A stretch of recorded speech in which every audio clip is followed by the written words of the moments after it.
never slow up, no I don't take shit. I got no love for the fakeness. If you wanna play tough and wanna hate this, I'll always show up. I don't ever slow up, no I don't take shit. I got no love for the fakeness. If you wanna play tough and wanna hate this, I'll always show up and make a statement. I don't ever slow up, no I don't take shit. I got no love for the fakeness. If you wanna play tough and wanna hate this, I'll always show up and make a statement.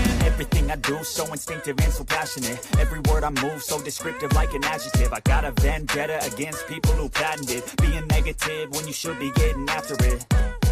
I got facts over tracks, this and that. Spitting slow, spitting fast, I could roast, I could gas. Think I'm okay at last, but I don't know if that can erase all the past. And the pettiness, a reflection of the emptiness. Hilarious, you think you're worth my time, you're delirious. Mysterious, because you hide behind a fake exterior. Inferior, you know I'll always be a bit superior. Get off of me, this ain't no humble brag. I want you to hear words, you can say them back. I want you to feel free from the chains at last, and to believe in what you got, it was built to last, yeah.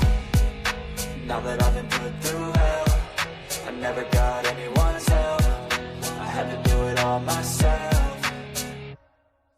I don't ever slow up, no I don't take shit. I got no love for the fakeness. If you wanna play tough and wanna hate this, I'll always show up and make a statement. I don't ever slow up, no I don't take shit. I got no love for the fakeness. If you wanna play tough and wanna hate this, I'll always show up and make a statement. Gonna learn the consequence of being incompetent. Mental health is confidence, dreams and some honestness. I'm not here to save the day, that's for you to take away. I could play a million mind games, but instead I say something not illogical, something that is topical. Rub it on and watch it go, make yourself unstoppable. Dreams are irresponsible, but they're always possible. If you just believe, you could be so remarkable. Thoughts in my head, a collage and they spread. I'll be great one day, going off of my meds. No, I'm not giving up, no, I'm not giving in. I will make it to the top, taking off in the wind. I gotta make it, I'm saving every day to taste it. I'm patient, but my mind, it can hardly take it. I'm chasing a dream that I've had for several ages. A vacant, modern kingdom for the taking. Now that I've been put through hell, I never got anyone's help. I had to do it all myself. I don't ever slow up, no I don't take shit. I got no love for the fakeness. If you wanna play tough and wanna hate this, I'll always show up and make a statement. I don't ever slow up, no I don't take shit. I got no love for the fakeness. If you wanna play tough and wanna hate this, I'll always show up and make a statement. I don't ever slow up, no I don't take shit. I got no love for the fakeness. If you wanna play tough and wanna hate this, I'll always show up.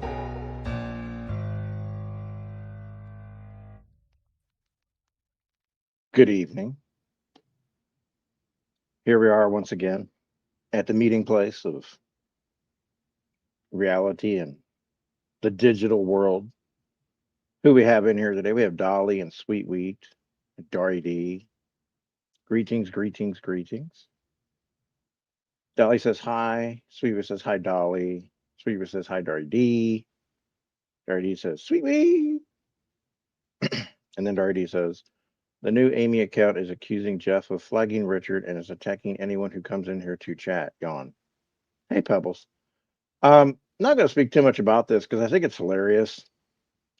But here's the thing. Even if I did flag someone's channel, if you don't do anything wrong, you have nothing to worry about. Flagging a channel isn't them going, hey, we believe you. We'll go ahead and take care of it. Flagging a channel or reporting someone is kind of like saying, hey, I think something's going on over here. Kind of like, you think maybe your neighbors are fighting and there's some domestic violence going on, but you really find out that they're all like playing Wii bowling. And so the cops go over and they're like, hey, they were just playing Wii bowling. And you're like, oh, okay, well, cool. That's cool. But if they go over there and they find signs of actual like laws being broken, then they take appropriate action. It's not a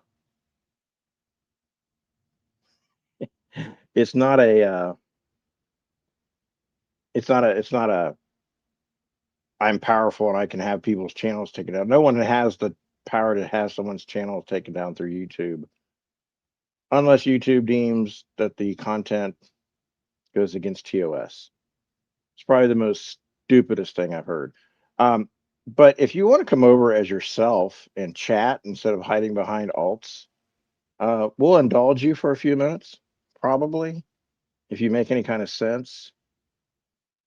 I honestly, the best course of action is for us to move forward instead of being lagged down and bothered with these scrotum hangers. Just they don't matter. It's okay to not care about people, and I don't care.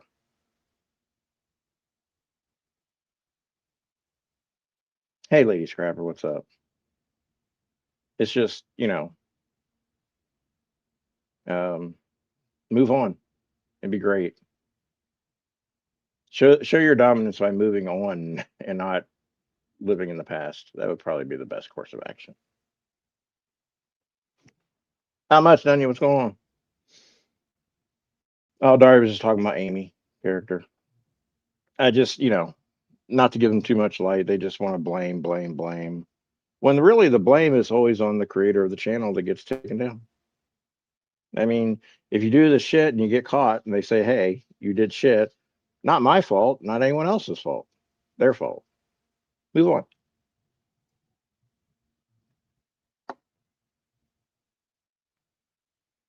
Back onto great other news. Um, I'm thinking about starting a second channel. Thinking something along the lines of like creepy pasta in the name, but like creepy tubers.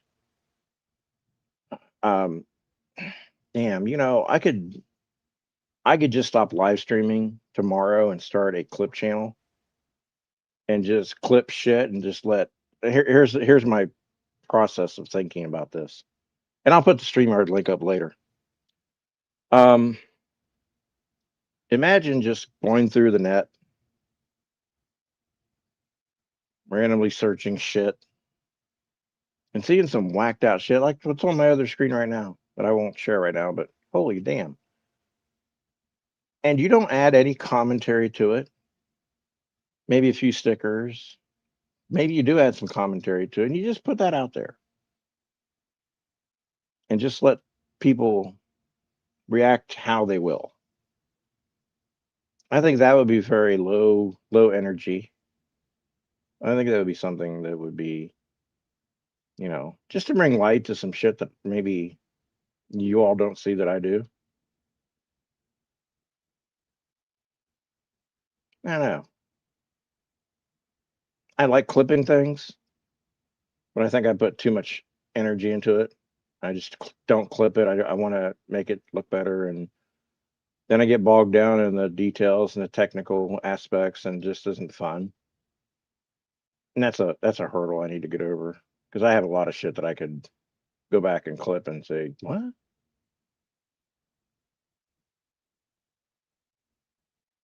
Pebble says, oh, I was just expressing ideas that I had, opposed to me just going live. More content, basically using other people's mishaps as my own content. um,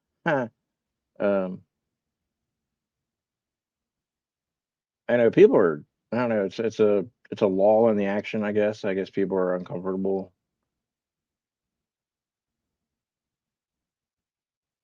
The numbers are on our side. People that just want to come in and hang out, as opposed to just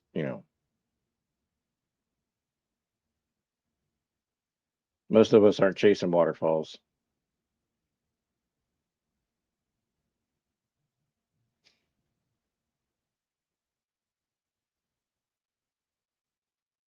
What's up, Coach?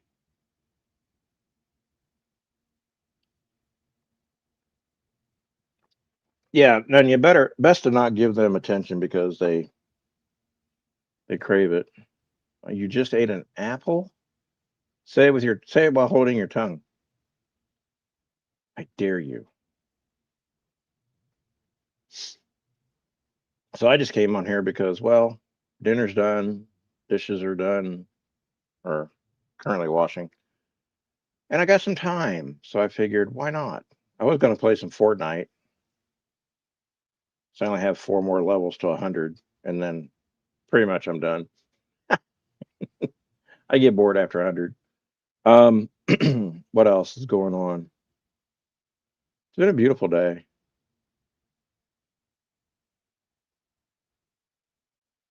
What was for dinner? Pizza, homemade Mexican pizza, and also a supreme pizza from Aldi's because somebody here doesn't like Mexican pizza.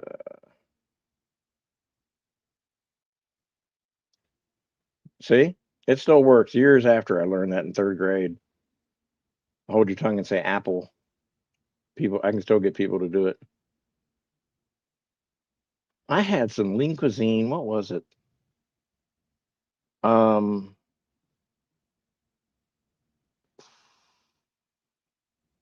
their spaghetti, I think, or was it lasagna? I think it was spaghetti. That was good. Taquitos, guacamole, and some cut up cucumbers. Sweet Wheat ate a spoonful of peanut butter. Did you take your time? Seafood pizza. Well, I can't say I haven't. I don't normally. I don't normally, but sometimes I have. I think when I was on the beach, I did.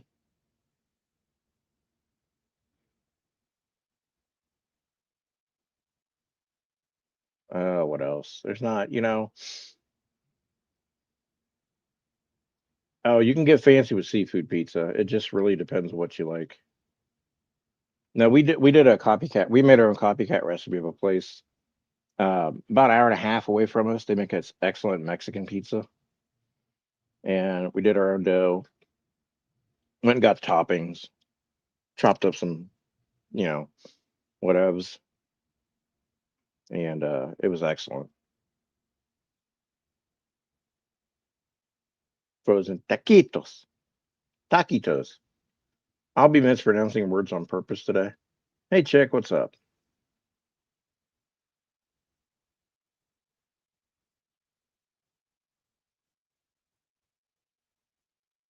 I think the cocktail sauce question was for the seafood pizza.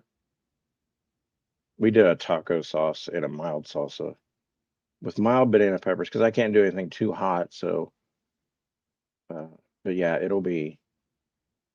may be breakfast tomorrow.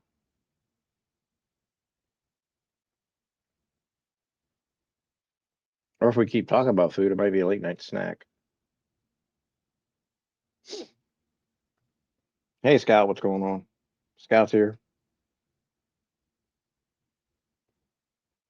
Our reigning queen of New York. I gotta move my microphone up. So when I stretch and lean back, I don't rub it. I guess audio is a big thing nowadays on streams where people are like, audio is the make or break.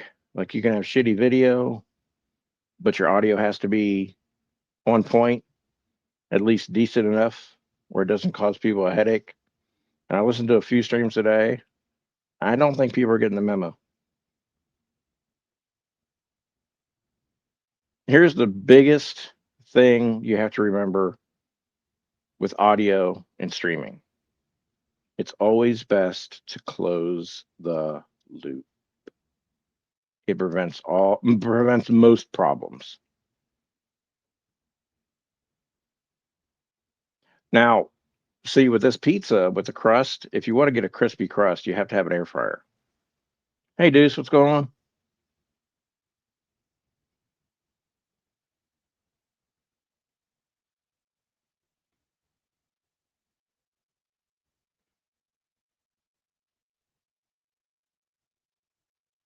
I should do a poll. A poll. A big old never mind. Yeah, I'm just curious about some things. What the hell am I doing? Don't ask me. I have to go to my channel to do this, I guess. Yeah, there we go. That helps. Mute. Okay. I'm gonna put up a poll. That's what she said. Well, engage with your audience. Yeah, let's do that. Okay. I need feedback from the audience. Okay. Do Sol Invictus, you have not said truer words many times because yes, it is. Yeah. Oh yeah. I think the only thing I do with my microwave is clean it now. Let's see. Let me get my question out here.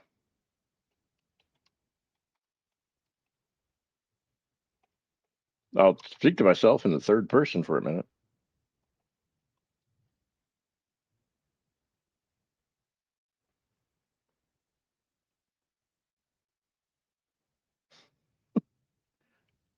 Two Wandas are here. Let's see. I should have done this beforehand, but the idea just came to my head.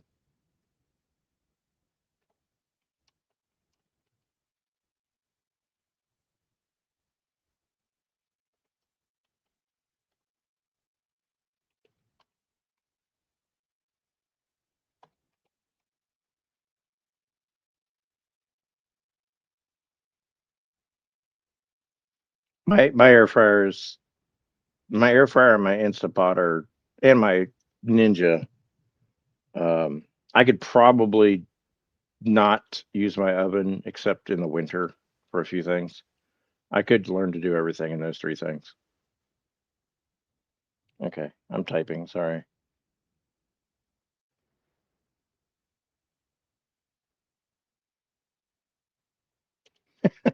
I gotta be. I can't do anything serious. I mean, I'm sorry if you ever ask me to do a eulogy, there'll be a joke or 20 in there. Let's see.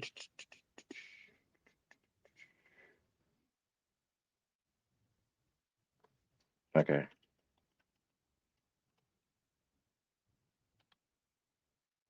Okay, there should be a poll popping up. That's what she said. You should see it at the top of your screen. Look at everyone voting. Look at that. They're just making me cry with all the participation. See if I can see it. So the question of the night is, why do you come to Jeff's channel? That's this one. In case you were confused where you were, which I've had people be confused about. Oh, I thought I was in so and so's channel. Um, you're four because we're limited to four to hang out for the reactions. It's free, and everyone else sucks. That's just a little humor. Chick's in here answering like it's like she's taking the ASVAB. Yes, Instapot's much better for eggs, yogurt, rice. Make some really good rice in Instapot, and it's free.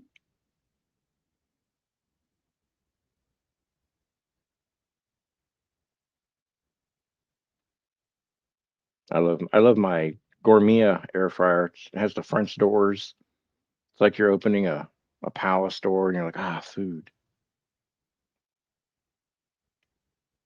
Pork loin, pork loin.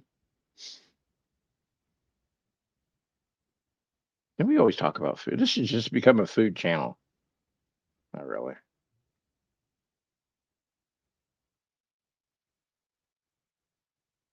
I do love making food. I do love experimenting with food. Not in that way, you sickos. You always get what you paid for it. Ah, you got jokes today.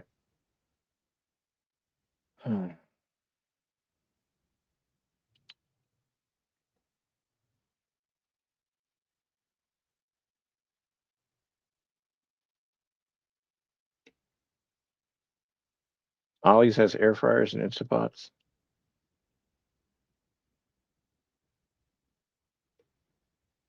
I think it was like 2 weeks after we got this air fryer. My wife's like, "Oh, I want this one." Like, where are you gonna put it? We gonna have two of them? What are we doing? Like every 2 weeks, we're just gonna upgrade? I'm never gonna get used to the directions. Like all the buttons will be changed up. We don't have a basket one, but we have ones with different like basket trays, grill trays, that kind of stuff.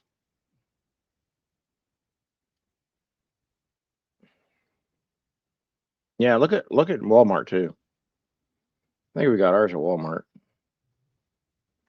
We got our Ninja at Walmart too. I love that Ninja. I'll be using it on Monday.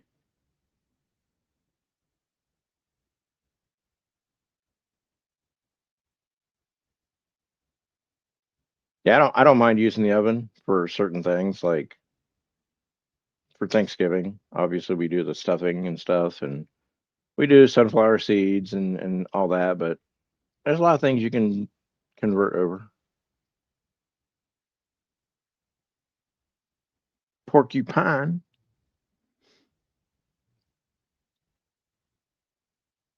you lost it in the divorce.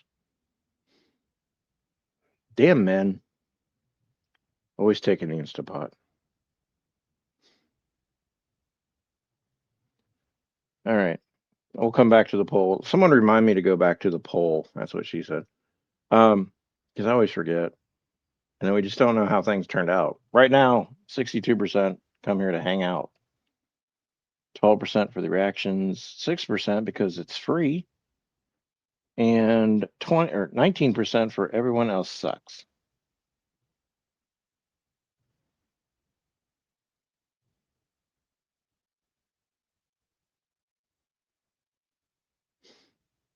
We'll come back to the poll later, see if anything's changed. Wait till the trolls come in. Are there any trolls anymore? I don't know. I think they got evicted. Oh, now you remind me. Right now, okay, we're ending the stream, I guess, because I'll get involved in a situation. Yeah, where is Karma? I don't know. Oh, she has a new blankie. Well, an old new blankie on her new mat that she got a couple weeks ago, and now she's very comfortable. Trolls? No. There's so much I could react to. I just don't. I don't. Low hanging fruit around here, which is most of everything. No, trolls are not like squirrels. Where are the trolls? We don't want them here. Go away. Stay away.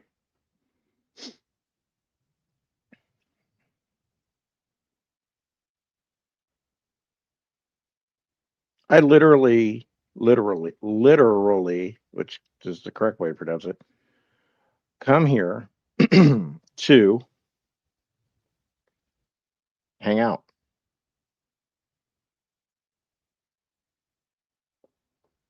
When everything is done and there's like downtime and all the family time's done, the dinners are done, the cleanup's done,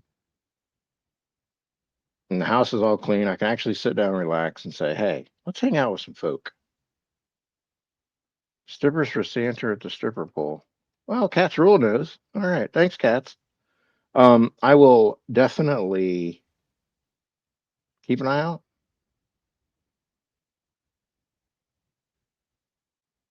I mean, that would definitely increase traffic at the mall.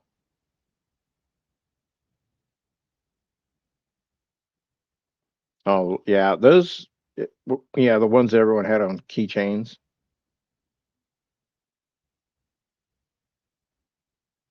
Cat's Rule, it's always good to see you. I haven't seen your friend Janie Bobany in a bit. Hope everything's okay there. Don't stick your tongue on that pole. I wouldn't, unless you enjoy penicillin coursing through your veins. Um, Toaster oven and Ninja air fryer. Speaking of air fryer, pumpkin seeds. Hello, Wingstar. How are you?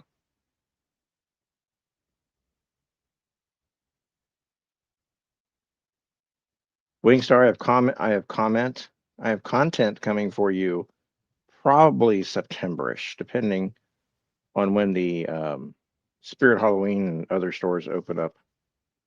I'll be doing a little video roll through.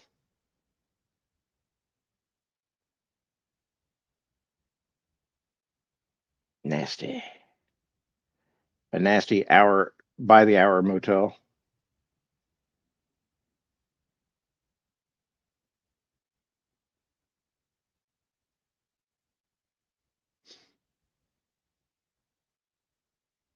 Yeah, we have the Spirit Halloweens opening up and all the still defunct Joann's Fabrics, and whatever else is shut down since the beginning of the year. Oh, dude, Deuce, don't tell them that. Now we got people putting their tongues on it.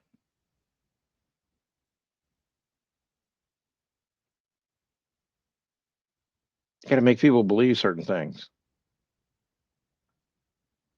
Like you can get pole fungus if you put your tongue on that, sir.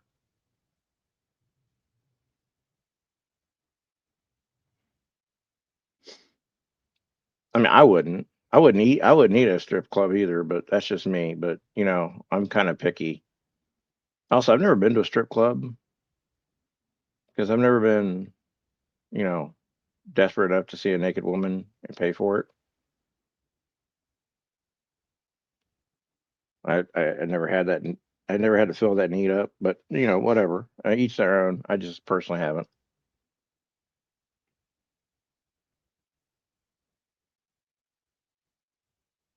No, did I show you guys? Have you seen? I gotta go find it. Hang on.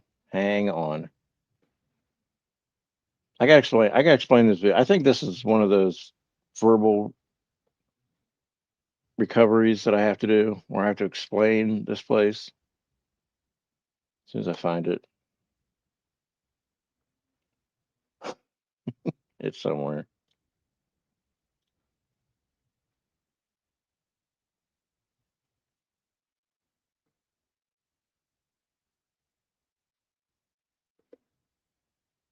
Okay, I put this on my post like last week. Um,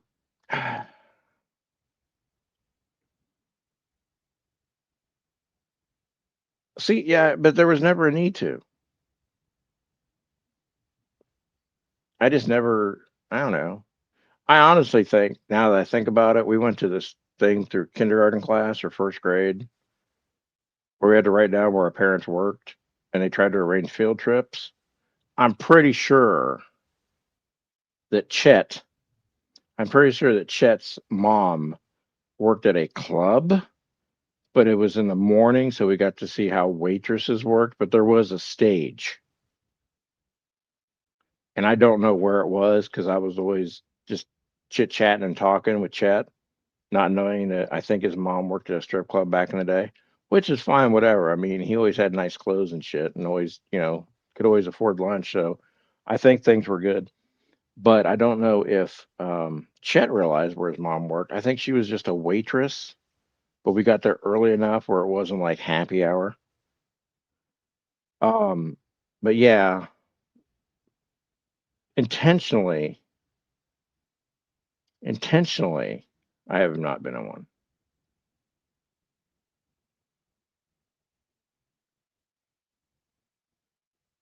No, Dunya, that's your friend Joanne. She doesn't have that much yarn. Okay, let me show this real quick.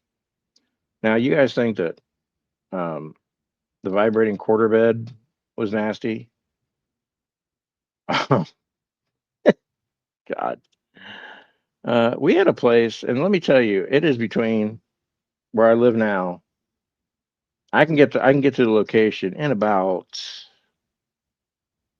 10 minutes. It's gone. I mean, it's been raised and things have been built over it. But back in the '80s and early '90s, um, this place was well known in the neighborhood. None you love the BBB. I'm nope. I'm gonna just keep going over here. So the place is called Sun Bubble, Hot Tubs Entertainment, and everybody in Columbus knows the phone number. 262-0123. Let's just roll through this lovely 90s footage. 80s or 90s, I can't tell which. Here we go.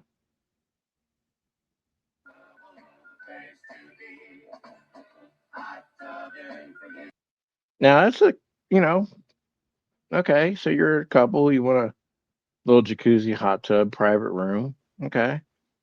Seems like everyone's closed. They're not actually doing anything, right? But it's just a nice way to relax after a long day of whatever you're doing.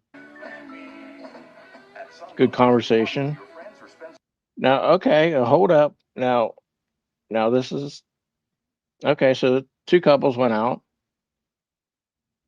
Obviously, these two are executives, and those two are executive assistants. I don't know. There's some wine being poured. Everyone's sharing. Okay, I don't know where his hands are at, but whatever. Um, okay. Oh, thank God, the kids are in the same. This is where I lost it. Every time I saw this on TV, I just groaned like, ugh. The kids are in the same hot tub that the two couple thruples were in. Hey, Cass, what's going on? Oh, I have stories. Let me tell you about stories here in a minute, though. But remember, kids tub free.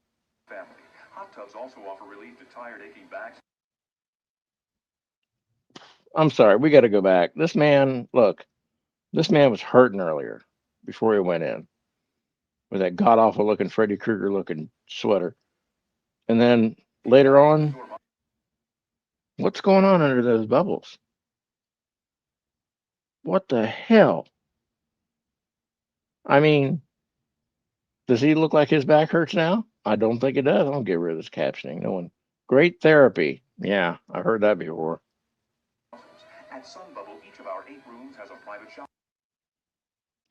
Look, I'll tell you what. I'm gonna explain to some Friday nights when was allowed to watch TV after I built all those barns for the Amish.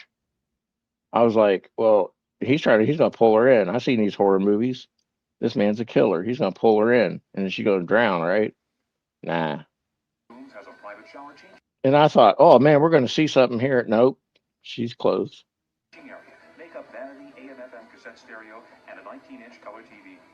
Did you hear that?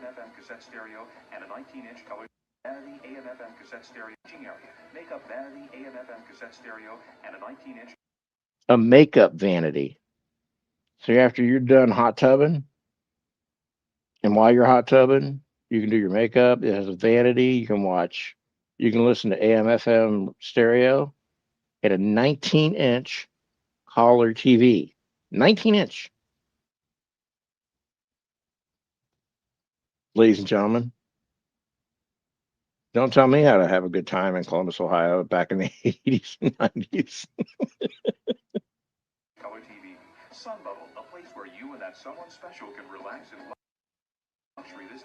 Okay, Sunday through Thursday before 6, only $10 per couple.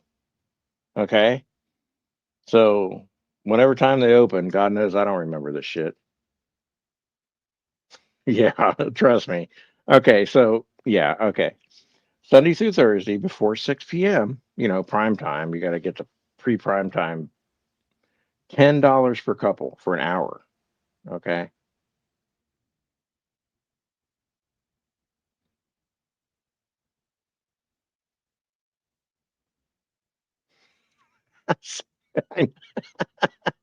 I think they were Spectracons actually, because that was a very popular brand that Sun TV um, sold off to everyone.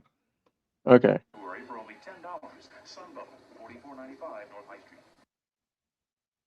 Wait, what was the address again? All right, I gotta go look see what took over because I gotta remember exactly where it was.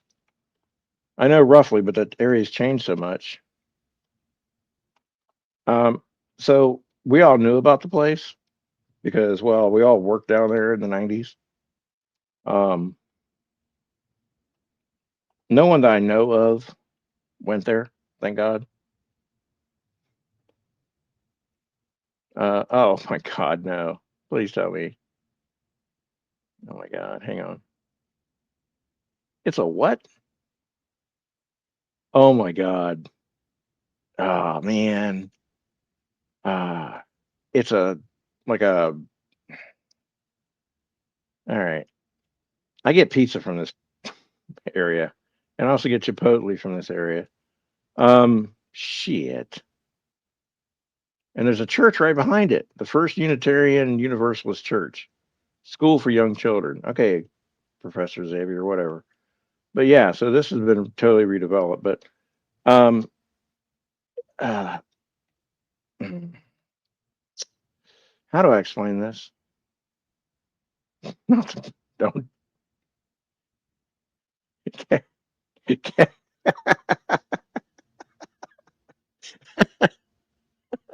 I got to show you. Okay, we're gonna get rid of this because I got. Look, I got to explain that there's some bad decisions made in my city, and I'm aware of it. Okay. Um, but we, I got to show you where this is. Let's see. Let's go out. I need to go street view here. All right. Now it's surrounded by churches. So let's go. We're gonna take a little tour of the neighborhood. Okay. All right. So this is okay. So we got a church here. No one goes to this church, I don't think. No, this is Our Lady of Peace. Yeah. Okay. That's Our Lady of Peace Church. A lot of people go there. All right. So this is the little. What the hell? This design. Okay. So you got your Chipotle. You got your Buckeye Lady. They make really good candy. You got all your shit right here. And you got Angie's Pizza, and you got Olive and Lime, which is Mediterranean food. I hear it's really good. Haven't been. All right. So you got this entranceway. Okay, let's go back. And this is where the entrance pretty much ends here. Right to the entrance of the First Unitarian Universalist Church. So I never liked the design of this place, and I thought, why did the church just not let them do this? Like just buy the rest of it out. But yeah, so I think if I want to be really accurate, I want to say if you go out here, this building area would have been the original 4495. Cats, you were right. I mean, there's like six churches around, but yeah. So, my work was right down the street, like another 10 blocks, right? So, did we hear that people were going there? Sure, we did. Did we know we shouldn't go down there ourselves? Sure, we did. Do I think that this might have been the cornerstone of STD infection in the greater central Ohio area? Hell yes.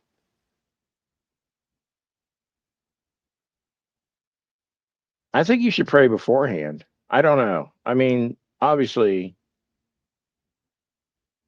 then look, here's the thing. Here, in my youth, let's say I started 90. They shut down. I think it shut down in 95, 94. They sold it. So let's see, I started working at 1690. Yeah. So at 16, I knew that hot tubs were a very special place that you should go when they're cleaned. And every time you would you would maintain your hot tub, right? I'm telling you, this place is so fucking popular that there's no way in hell that these rooms were sanitized and that hot tub was cleaned out properly in between sessions.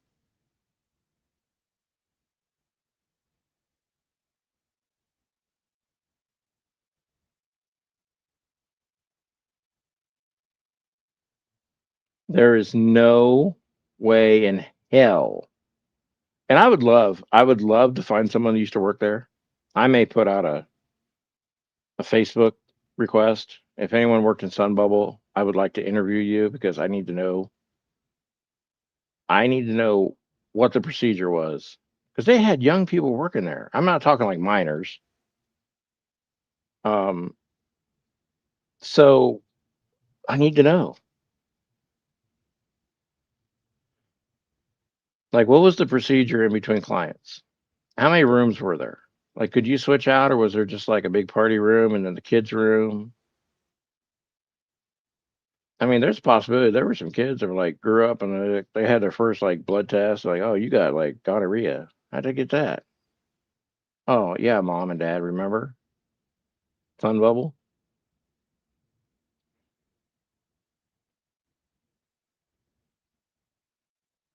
Yeah, all the DNA dumps that we celebrate as children. Yeah, I mean, there was some shit cooked in here. Sun Bowl, Chuck E. Cheese. I was always wondering. Here's what I think happened once.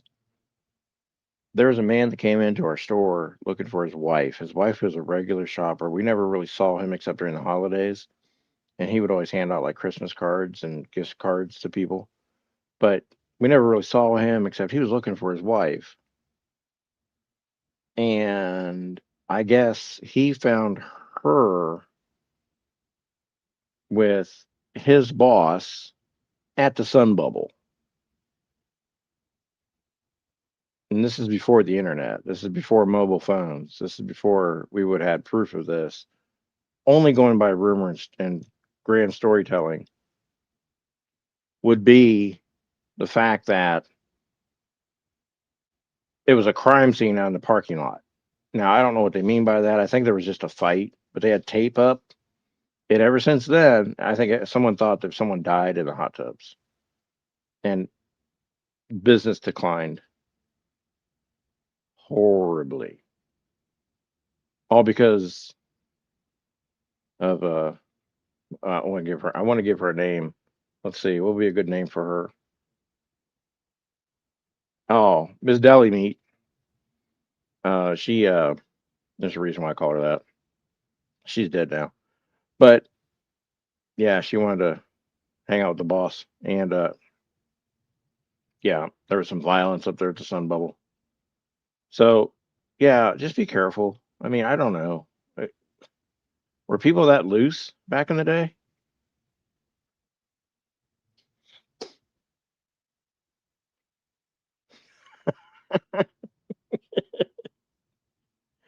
So yeah, some horrible decisions have been made in this town. Um, the funny thing is that Sun Bubble had a corporate headquarters. You thought there was only one, right? And so did I. But they had a corporate headquarters. There used to be one of my sister's houses, basically like a farm. And I'm like, I just can't get rid of this. Like this is lingering. So yeah, that was one of the places. Yeah, she got a big raise out of the boss. I mean, would you want her after that? Like, you may not got anything from him. Jeannie's not here to supervise. You're crazy. Ah, that's fine. Let loose a little bit. Yeah, I don't know if the First Unitarian Universalist Church was ready for all that. I don't know if anyone was ready for all that. I wonder who got the phone number though.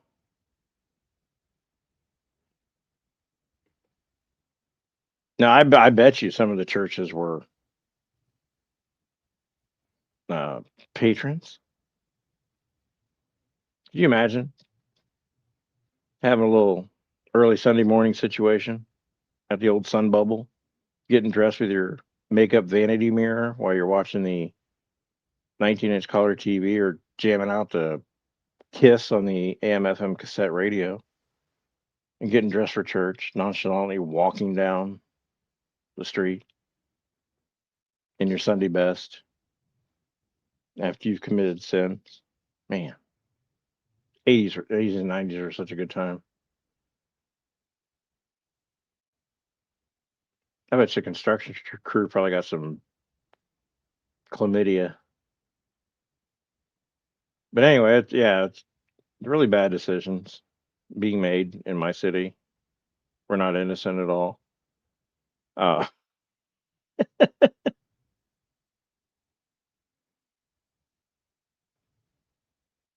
yes, I have another story if you guys will indulge me, because you kind of have to if you're going to stay and listen, but you don't have to. I saw this. Now, some pastors, how do I say this? I want to be delicate about this because I want the, I want the image to speak for itself.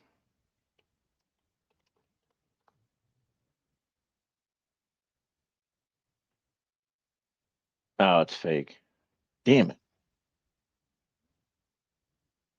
I, I, I don't feel I can.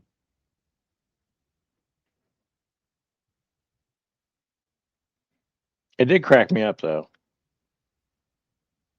Now this is fake. I'm just going to tell you it's most likely fake. But I loved how they presented this one. This is from Instagram, of course, so it's got to be true.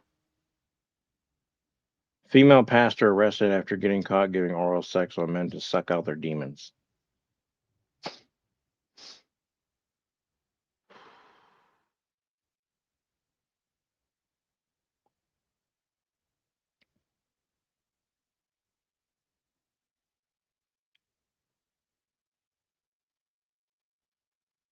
Now, I'll tell you, as a younger church going male and as an older person, every time I see this shit, I have very controversial feelings about this. First of all, where were these people at when I was in school and church? Okay, I'm kidding, but now it's like, really?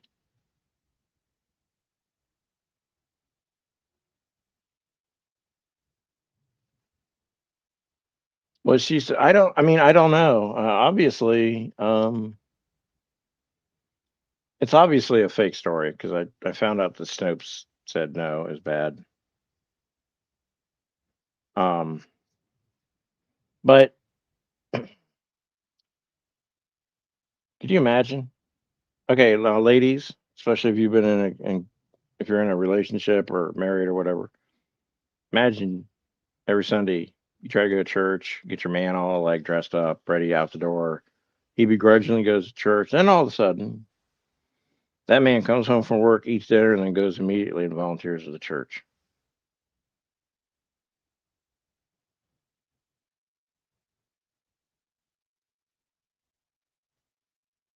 So again, bad times for me to to see this and be like, damn.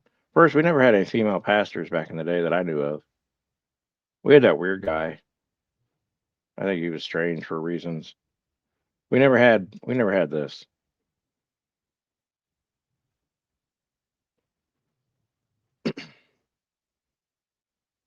So again, it bothers me in many ways, but also why I'm always in the wrong spot. Like all these teachers, and I know it's wrong, but if you're a male 16-year-old, you kind of have different feelings about it. Some teachers are really attractive, right? But you're 16, you know that nothing's going to happen. It's all in your head. But then it happens somewhere else with someone other kid, and you're like, well, why can't we hire teachers like that? But then you become a parent, you're like, don't you ever fucking touch my kid. Don't even, you may be hot and attractive, but if you touch my son or my daughter or whatever, I'm pulling your nails off. Oh, pastors love to flirt. I mean, look, I mean,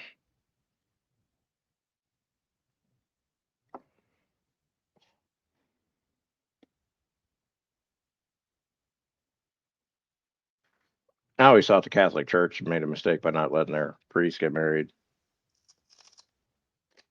I've always thought that was a thing. You can tell me how to get married, you can marry me, but you can't get married yourself. So And maybe it would stop some of the stuff that goes on in churches. But yeah, I just yeah, we didn't have any of this. We had boring church. I went to Sunday school, then sang in the choir, then I sat down and listened to Dr. Allen speak. He also wanted me to bring $25 instead of 10 to the offering plate. Sir, I'm 11. I don't make that much money. Tell your parents. Go get married and pay those bills. Yes. But I knew it was fake because there can't be an attractive female pastor like this girl. I'm pretty sure she's an Instagram model. I should have known it was fake, but part of me wanted to think there's debauchery everywhere.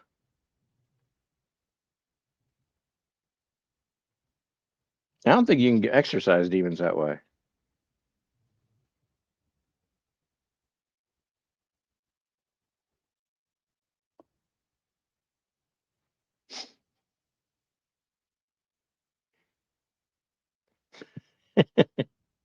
Yeah, pay taxes too. Um, yeah, lots of holy rollers. That poor girl that's either AI photoshopped and or innocent. Looks like she might have graduated from a college. She's probably getting like text messages. Hey, when did you become a female pastor, girl? I didn't know about this. Ironically, I went to school with you and I have demons. It's just cringy. You imagine demons doing Pilates. Well, I like to see how that works.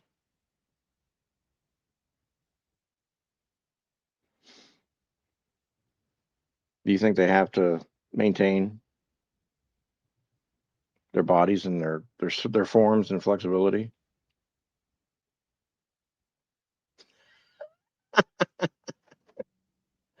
9 to 17 times. That's a very specific range. So Invictus.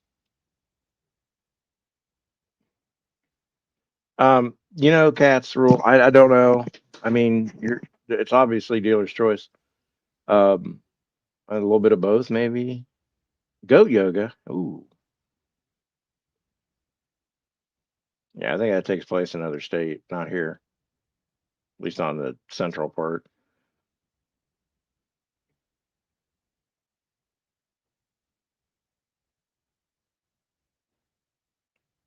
So basically, Coach says here that she was being hit on by an old guy in the bed next to her dad when he was recovering from the hip surgery, and the old guy started flirting with me.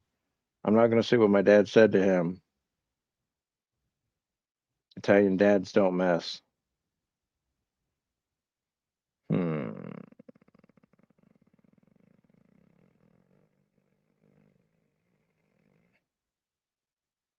If he was a younger man, would have been. No, I'm kidding.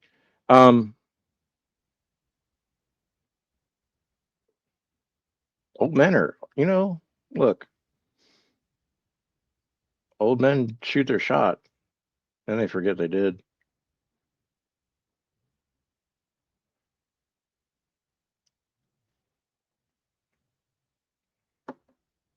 Yeah, goat yoga. Okay, yes, I know someone that did it. I have a picture somewhere, and it was an unsolicited goat yoga pic. I was not happy receiving it in the car when I was driving because I was wrecked because I was laughing so hard. Um, I don't need to see that. I know I can understand it, but when my friend showed me, she's like, "Look what we did today." You owe me a car. I almost wrecked.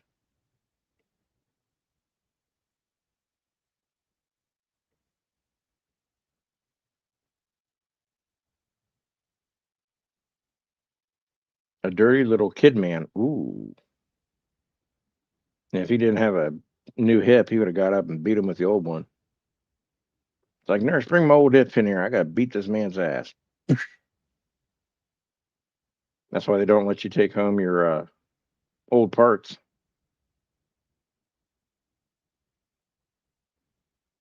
Can you imagine? You get a new like hip, you take the old hip home for whatever reason, I don't know. And say you get in a domestic squabble with someone, you pull out the old hip and just start beating them over the head with it. Imagine the police officer writing that one up. That's so sad. Hey, Seaglass, what's going on? We're talking about STDs. No, not really. We're talking about weird shit that's happened in my town and other places. And the times that coach allegedly, because we weren't there to see it, I have to use the term allegedly, got hit on by men without hips.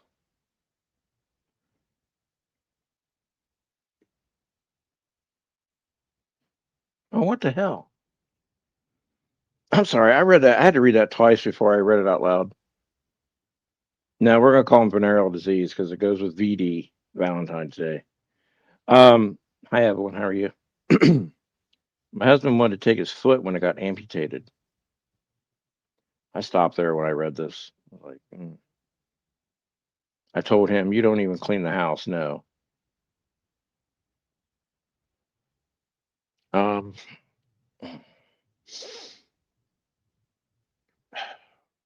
I gotta pack this really carefully.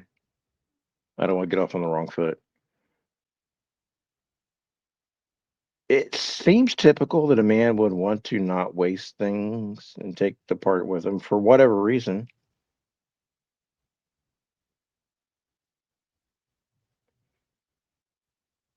I mean, was there a choice? Like, even if you told him yes, were they going to let him take it home? Where was it going to go on the mantle?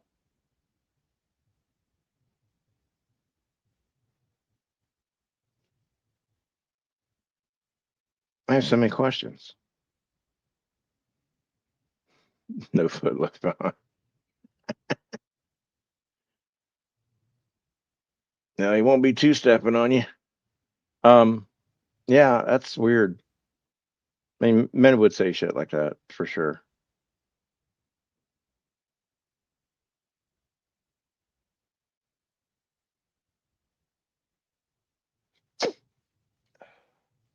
I don't know what the house clean has to do with it. Wouldn't you just get like resined and then put in like one of those shadow boxes? I don't know. What was he going to do with it? Like, what was the plan after he got home? Doorstop, paperweight.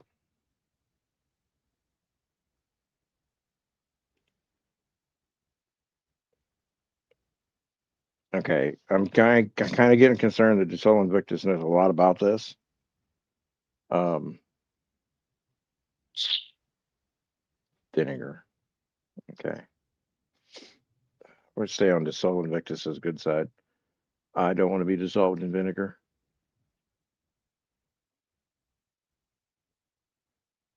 I think Katz actually went and is trying to figure out what happened. Like, what was the plan? She's going through her diary. Like, oh, there was no plan. He just wanted to do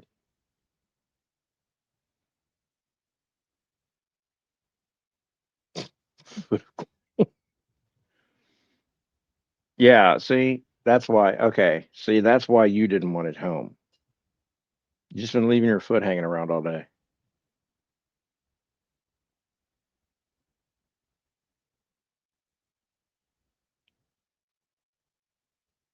Was it truly an option? I mean, obviously, getting your approval was one thing, but I need to talk to medical people. I need to understand if at one time this was like, yeah, we don't care.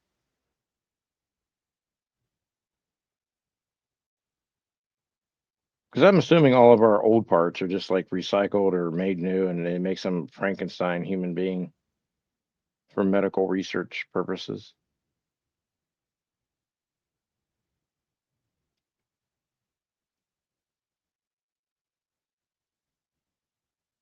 Yep, Scout's jamming to Footloose now.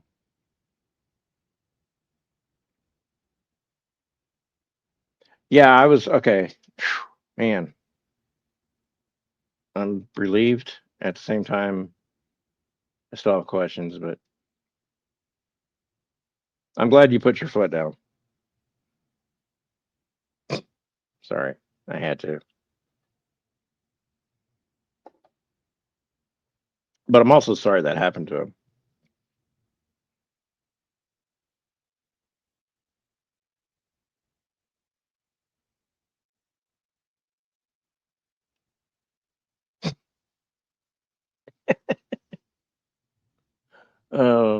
Okay, I need to purge my mind of all these jokes and unfortunate circumstances around the house.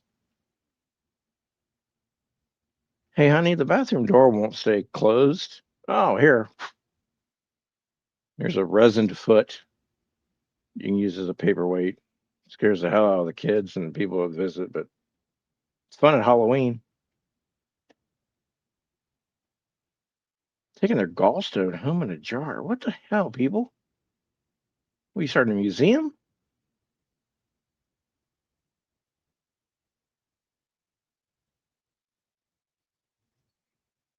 I've never taken anything home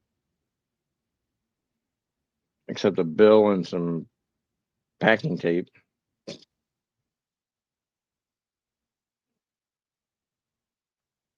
and a prescription for the good shit.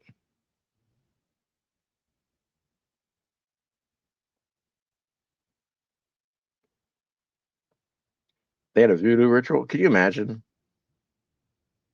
Footstool. Scout.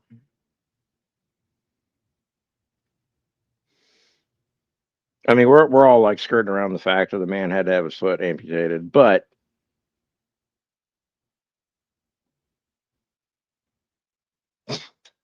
time heals all wounds.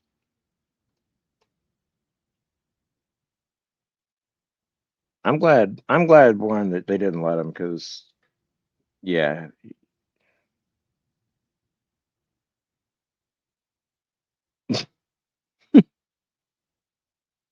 yeah, I don't know. I walked into a house once where I knew they had a dog, but then somewhere in between visiting them and visiting them again, their dog died, and then I saw the dog on the mantle, and I walked by and I looked, and out of the corner of my eye, I saw Ritzy. I made up name because I forget the dog's name. Ritzy was on the mantle, and I'm like, short little dog, get up there. And then I did a backwards walk and a lean back. Oh, Ritzy's been stuffed. Fantastic. And I went about my business, hanging out with these people, having a nice dinner. We were all spending the weekend at a lake. They had whatever, great times, good food. Like a dog kept staring at me every time I go by. I felt like that dog was calling out to me. And no, of course, none of the people that I was with and knew mentioned it. You know, they're just like, ah, we're having fun this weekend. And all of a sudden, 7 o'clock in the morning, my girlfriend leans over and says, "They stuffed their dog, didn't they?" And I busted out laughing. I was like, finally, someone else saw it.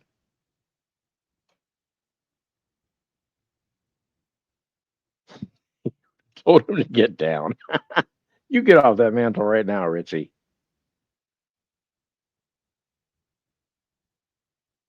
You get right down there.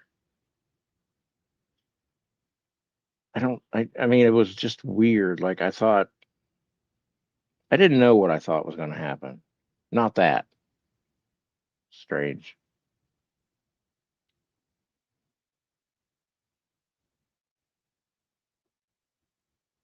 You get off that mantle right now, you bad doggy. Bad. And it wasn't like they were hunters. It was just like, that was like, I don't know, like candle, mantle clock, dog, candle.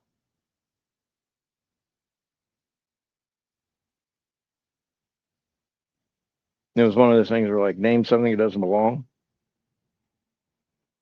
Mm-hmm. Mm-hmm. The dog. I don't know why they put him up so high. He never was up that high anyway. It's a little teeny little thing. I don't even know what kind of dog it was. I met it one time. It followed me around. I stepped on it once. Stepped on its paw because it was too close. I was not the cause of the dog's death, though. I think it just died of old age. I think it was like 17, but obviously they were ready to give it up. I'd love, well, I don't really know what their mantle looks like now. They've probably been through at least two or three dogs, so it's probably getting crowded up there. Imagine dusting. Uh, Cantrell also had an uncle that had a stuffed brown bear and a stuffed peacock in their living room.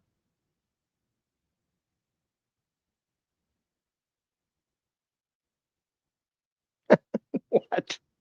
Okay, so they hunted the bear, but the peacock just died and they thought it was pretty, so. And now we know where Katy Perry got the idea for the song. They came over their house. I want to see your peacock cock. Um, that's horrible. You people are disgusting laughing at me. Don't laugh.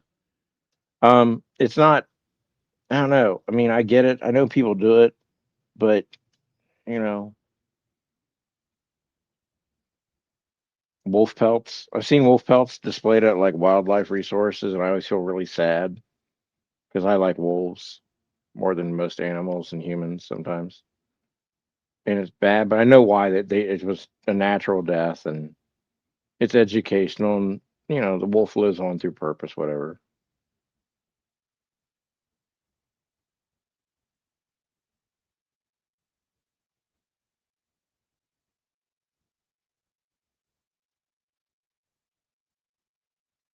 Yeah, dealing with diabetes, pediatric diabetes is rough because kids just want to go and do. They don't want to be interrupted. They use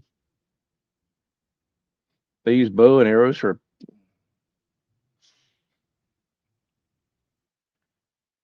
Hmm.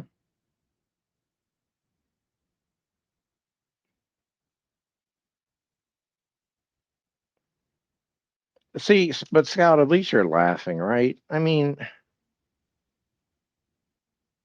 no. See, dudes, here's my theory on that. Wolves are only bad because we humans caged their food. We took their food away from them. This this wolf in sheep's clothing stuff. I mean, like, so you take it would be like me taking away someone's Totino's pizza rolls and putting them in a locked box away from where they couldn't get them, and that's the only thing they ate. So now they're like, you know, sneaking in, trying to break in and get the Totino's pizza rolls. Well, that's what we've done with wolves. They're just trying to eat.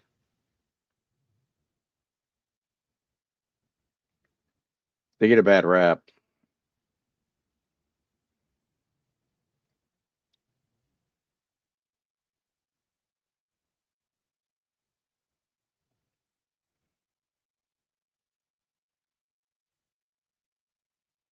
Scout, if they ask why you're laughing, just tell them because you're happy. And also like, share, and subscribe.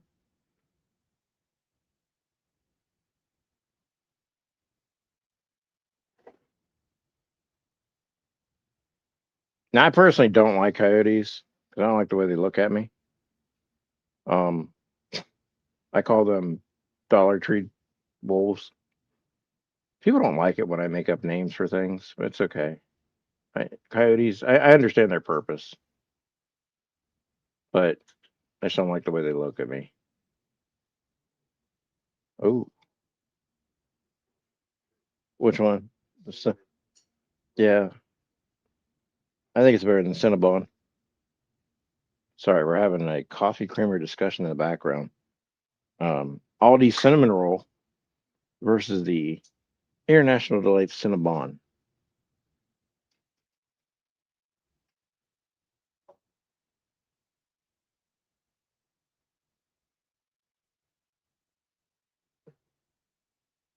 A tube of frosting. That sounds great. Can I get one? I don't have diabetes or anything, but a tube of frosting sometimes that would jazz me up. Timu wolves. I like that better because they try so hard. They're like almost like we watched a video of real wolves, and we're going to pretend to be that. Sweetened condensed milk and espresso. Hmm. You're very fancy there, Cat's Rule.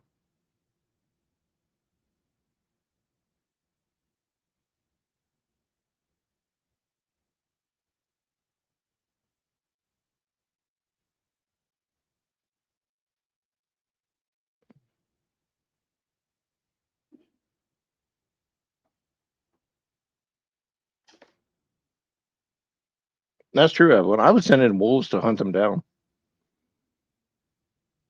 I'm really fascinated by the Chernobyl wolves.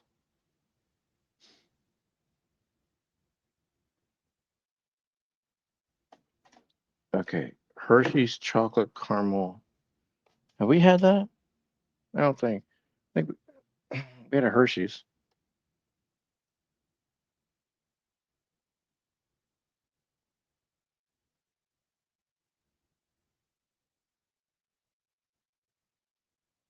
I think actually wolves should be taken into most redeveloping countries.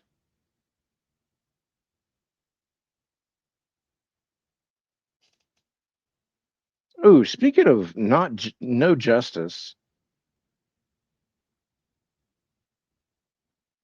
Hmm. Yeah, see that's a good situation too, Evelyn. There'll never be justice for those girls. But have you guys have you guys seen what's that fucker's name?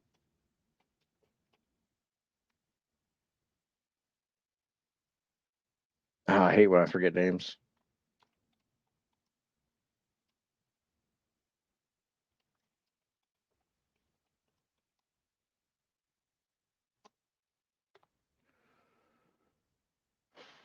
Where's he at? Where's he at? Where's he at? Where's he at? Oh shit. I hate when I can't. Okay. Jesse Butler, Stillwater, Oklahoma, 19-year-old, did horrible things to girls, including rape, strangulation, and because his daddy's connected, he hasn't spent a day in jail, and they let him off with youthful offense, counseling, and probation or something. And the judge stated that because this would have a negative impact on his life, that they can't do. They weren't going to put him in jail because it would cause him negative impact on his life. And I'm wondering, I don't have much faith in the justice system anymore. Um, I will tell you that eh, surprisingly in Oklahoma, this man's still breathing because I don't know if people understand that. I mean, he committed the crimes. They know he committed the crimes because obviously he had to go through counseling and shit. They're admitting that he did the crimes, and he was looking at 78 years in prison, but he has counseling, and now they're trying to get the it overturned or expunged.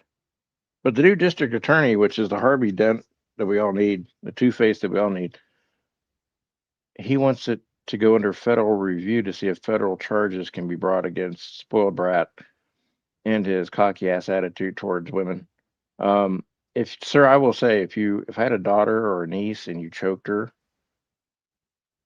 to the point where she was unconscious and violated her and then choked her again, um, I don't know if people understand that there is legal criminal justice and then there's just justice that happens in the middle of the night. Like The end all be all is not court. Janie's here. His counseling was child. Yeah, I don't.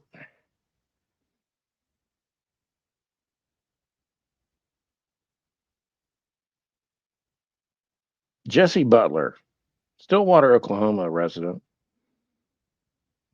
So there's some misinformation going on about this. Like he's going to LSU. He's not. Um, LSU said nope. But they basically said, yeah, you did it, but you're not going to get punished like you should. So instead of 78 years for all these crimes you did. So I don't know Lego counseling.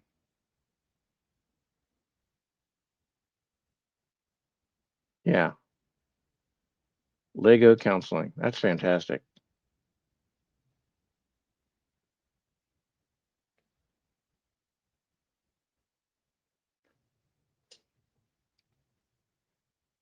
I grew up in a time. This is why this upsets me. So I grew up in a time where I was told that if a woman says something happened to her, that you believe her, and that was the end of that conversation. And then when I got older, I was told you believe when people tell you something until it's proven that it's wrong or incorrect or a lie, and then you deal with it appropriately. And a Duke lacrosse team situation came about,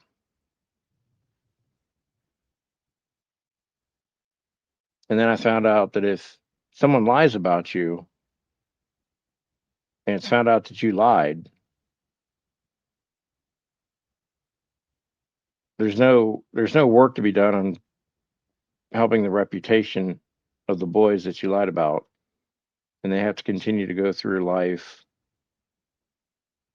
dealing with you know all that bullshit on them. People look at them weird, like, oh, you're dangerous to women, don't touch around my daughter. You want to get a job, that's weird. Now we've got to the point where everyone knows he did it,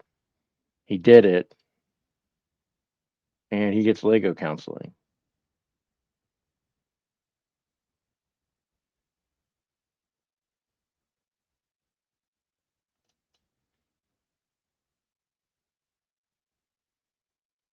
And I don't want to hear from parents or families of men or women that do this to other people, why they found their offensive relative dead in the woods. Um, I don't want to hear about how, oh man, he was just getting his life back together after this tragic mistake and someone took his life. I don't really want to hear about that. I don't know. There's this really weird, I'm in a really weird position where I'm realizing that the women around me aren't being heard like they should be, and no one deserves that.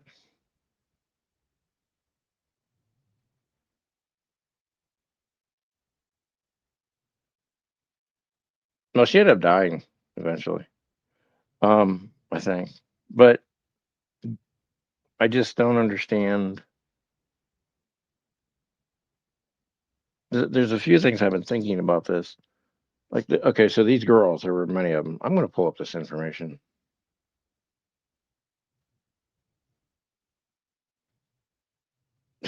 I have some other places the Legos should be going.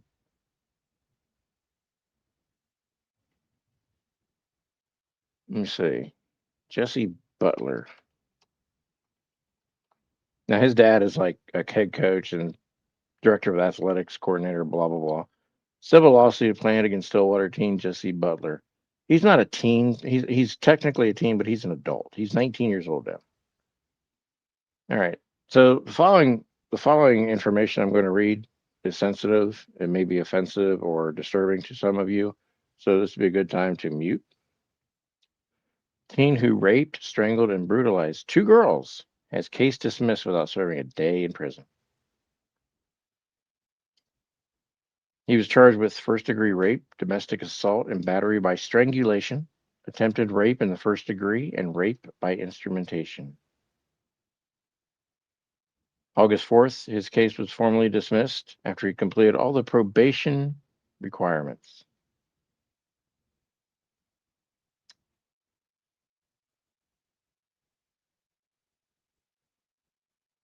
The new district attorney, Jeremiah Gregory, who I think is going to have a very good career after this, putting together his need for justice, has decided to submit the case to federal prosecutors for review.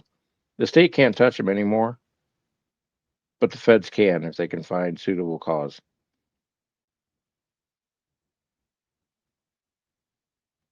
He's the son of a prominent local family. This small town, little town bullshit. The Murdaugh case. This is that kind of bullshit. Um,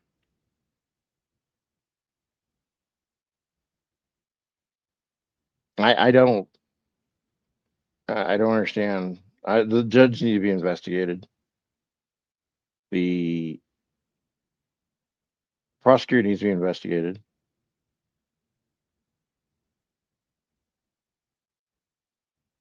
Here's an impact statement, and I've heard these before, and I understand the voice that this might have been said in because I don't have the video and I wouldn't show it because I don't feel like, unlike our Department of Justice, I don't feel that victims should be exploited for content. But I want to read this to you. Quote, I've had to explain bruises, explain silence, explain why I started isolating from people who love me. Unquote. The mother of one of the victims criticized how her daughter had to prove she was the victim over and over again, while the system made excuse after excuse for the person who hurt her.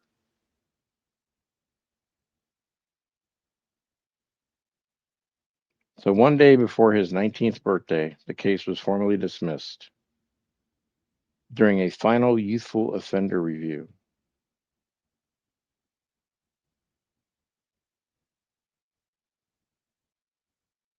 He completed every requirement of the youthful offender supervision with zero violations. Um, what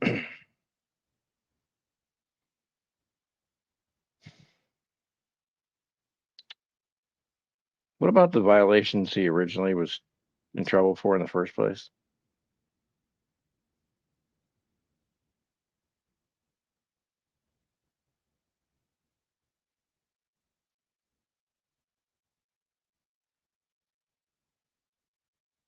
I don't. I at one point in my life I wanted to be a cop, and now I realize why I never became a cop because there's only so much bullshit you can take.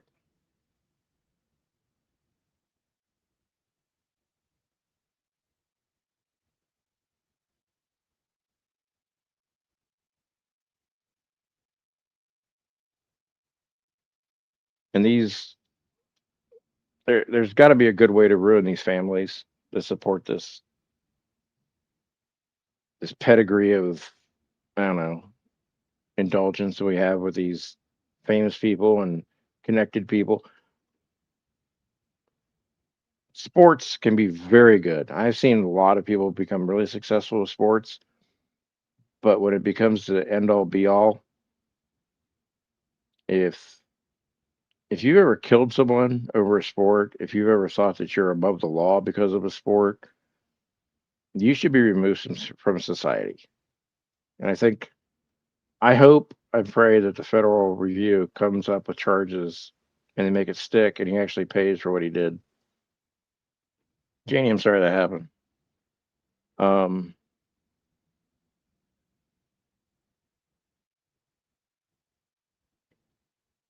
but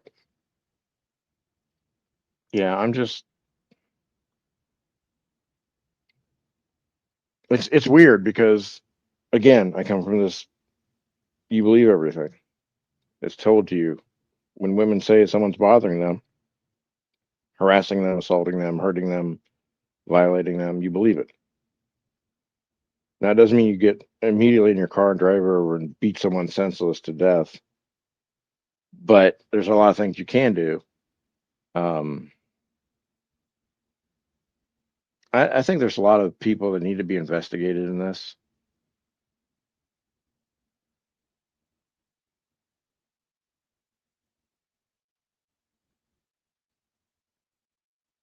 I think the judge needs to be investigated. I think the prosecutor needs to be investigated. Um,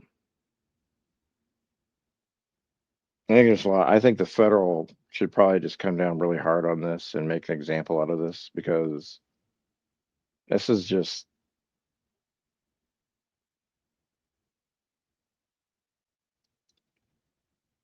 Would my son get the same treatment in Stillwater, Oklahoma? He doesn't play sports. I'm not a prominent coach and director of athletics in the community. Just normal folks working, going to school, taking care of business. Would my son get probation and Lego counseling for the same crimes?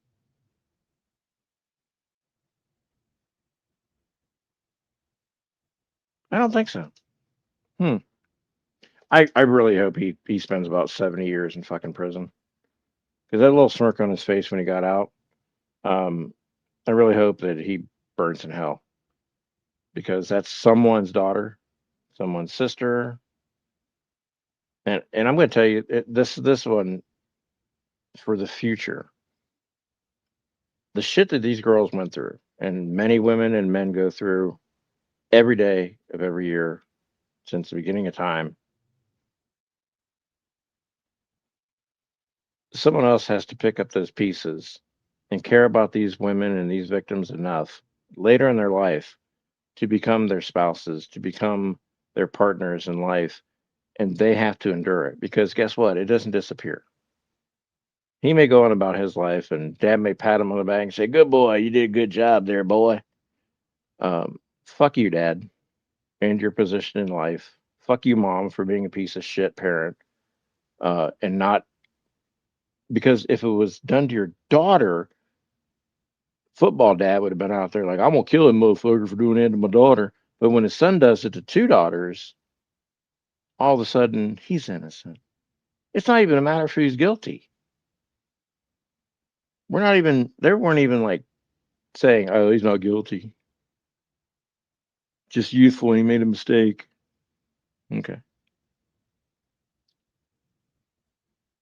So when these women actually recover part of their lives and go up and say, "Hey, I want to move on with life as much as I can.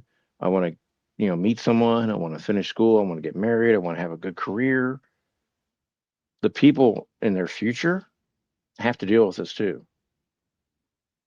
Even if they don't tell them, even if no one knows about it, one day that man in their life and these two girls' life is going to do something totally innocent that triggers a memory and triggers a response. And the reaction that they're going to have towards their spouse, their partner, their boyfriend, whatever, is going to scare the hell out of both of them. He's going to feel like a piece of shit because he's obviously done something and she doesn't hasn't told him, and now she has to either brush it off or recount that. What does he recount?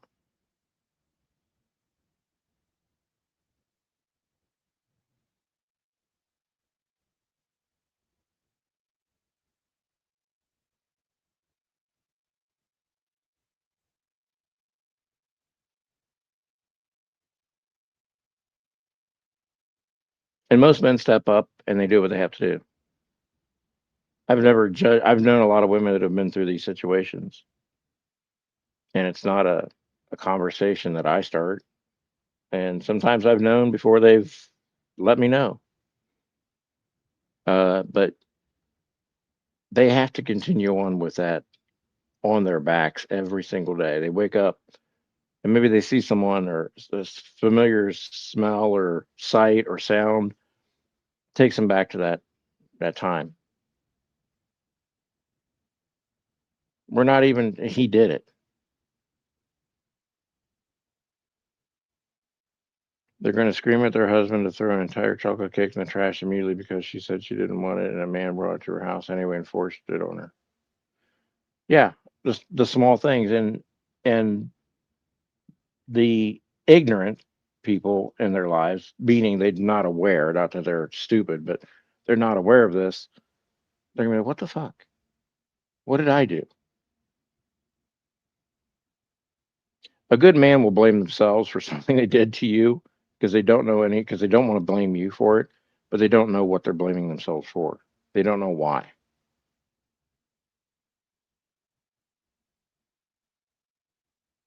It's not a good position to be in. So for little Jesse Butler to go walk free, not spend a day in jail, these women are spending a lifetime in a very ever changing prison. Like when it first happened, the walls are really close, tight. As they start to heal, those prison walls grow out a little bit, but they're still there. And just when you think maybe you can't see the walls anymore, feel them, one little teeny thing like chocolate cake or pretending to, all right, gonna strangle you, something like that. Playful banter, roughhousing, something that just seems innocent is going to trigger someone, and now you're dealing with a reaction that you never thought you would get from someone.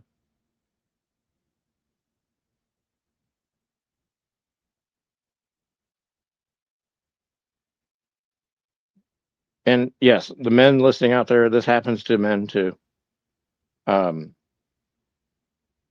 it happens to human beings. I'll put it that way. Yeah, scout the life sentence. Yeah, and it's not that they're playing victim or they were made victims, and people that make people victims should be dealt with, hopefully by the criminal justice system. But okay, let's just have a hypothetical scenario. Let's say this Jesse Butler, this prominent family member of a coach's son, whatever, is free to go. He goes to school, he goes out, he gets a job, whatever he does, and he offends again. But this time, the victim fights back, and he ends up dead because someone had the strength to fight back, defend themselves, and end it. Right? My wish is for the mom and dad to shut the fuck up, bury your kid, and if you have other children, because I'm not sure if he has brothers or sisters, explain to them there are consequences when you fuck around. When you've been given two chances out of something and you do it again, that's the universe balancing things.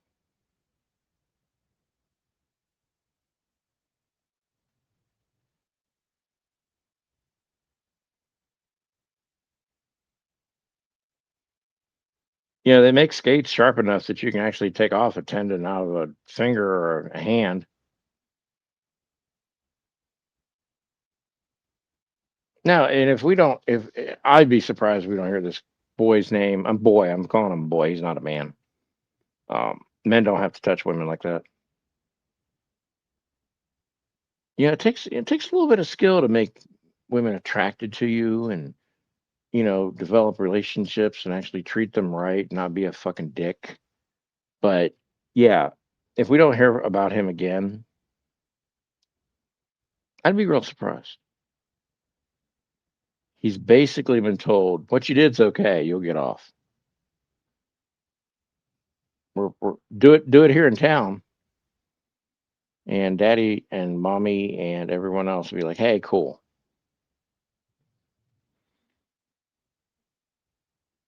If my son did that, I'd beat his ass. He would want to go to jail. he would definitely want to like just I'm guilty. Fuck this. Let's go. Because there would be no living with me. There would be no. And people say, well, you say that, but it's your kid. Is that your kid? Is that you want to take responsibility for that? Like I grew that. I gave birth to this form of human being.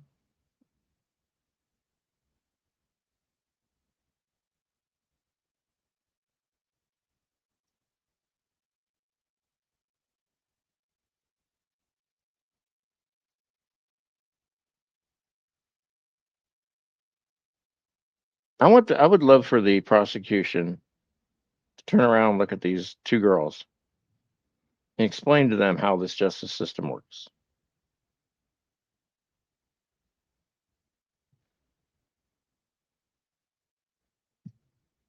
And then I would like the fathers of those two girls to explain to the prosecution it's okay for it to happen to your daughter.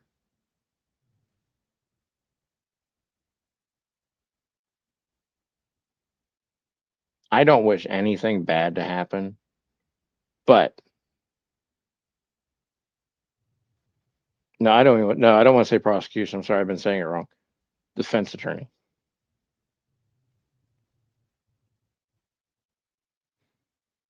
Anybody that said, yeah, this is cool. He was just a kid. He made a mistake. That's intentional behavior. That's intentional. That's not a mistake. You know what a mistake is? Hitting the back of a car with your bike. Maybe you're checking out something, decide, forget, boom, hit the car.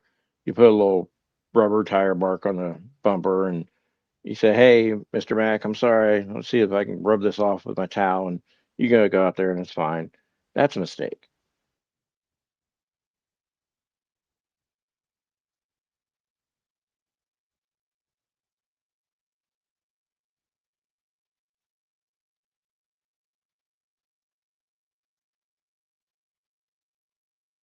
I still believe women when they tell me, hey, if a woman came up to me and said this happened to me, I'm like, okay, I believe you.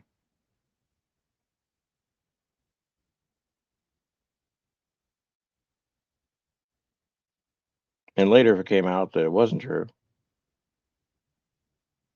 okay, lesson learned. Hey, Carla, what's up? Hey, Vigil.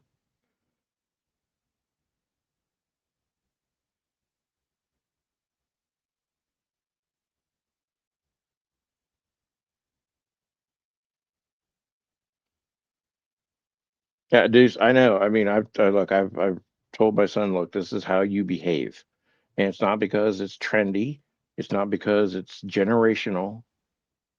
This is how you behave because one day this is how you want a man to treat your daughter or your friends, your female friends. How do you want your female friends to be treated? Do you want your female friends to be happy and safe in relationships, or do you want to get a call at 2 o'clock in the morning? Hey, I need you to come pick me up. I've been abused. I've been assaulted. I'm not comfortable with this guy. Hello, Vigilant, Channel 4 moderator.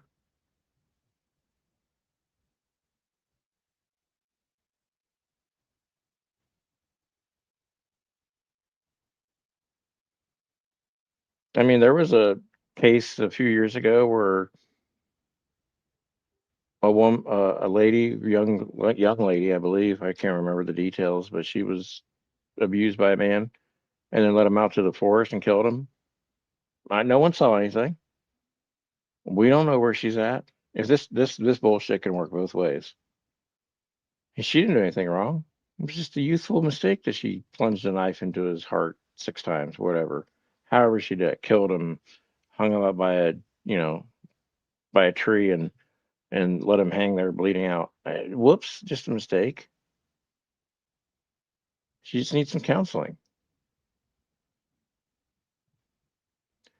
There's this culture in America which is really disturbing, and I don't represent it at all. that men can get by with shit because they are, how do I want to say this? They're influenced by other men who get by with shit. So there's a culture of, well, he did it and got away with it. I can do it too. There's a culture that believes that women are just instruments of pleasure and subservient servitude. But it's all kind of put aside because women are too busy fighting with themselves. Women used to be a cohesive unit in this country. Now women are fighting themselves, which makes it easier for men to have this attitude of you're here for pleasure and subservience. And it's easier for men to be believed over women. It's permeated into our justice system, permeated into our politics, it's permeated into our teachers and coaches.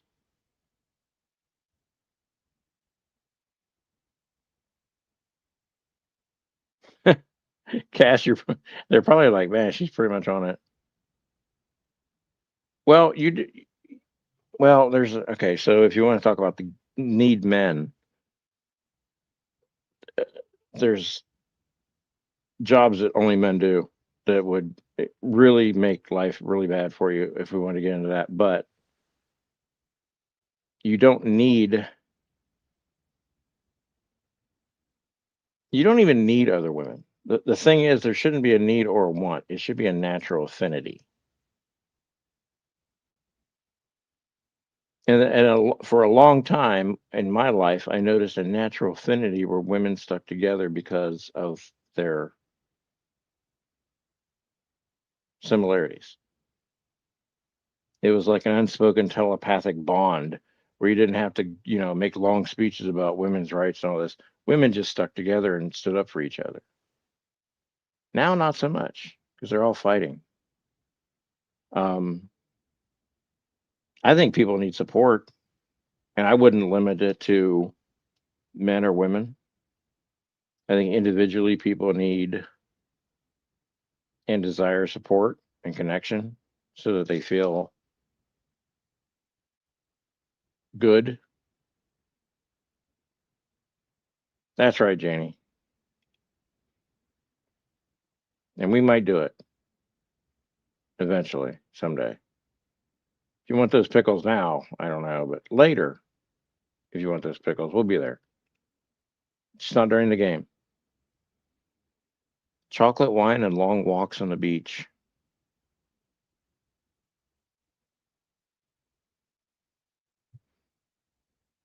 You could have my newspaper dating ad, Scout. Don't read that out loud again. Not too long of a walk, though, because you got to walk back. But yeah, yeah, take a chance, Janie. Pickle glass, it only hurts for a while.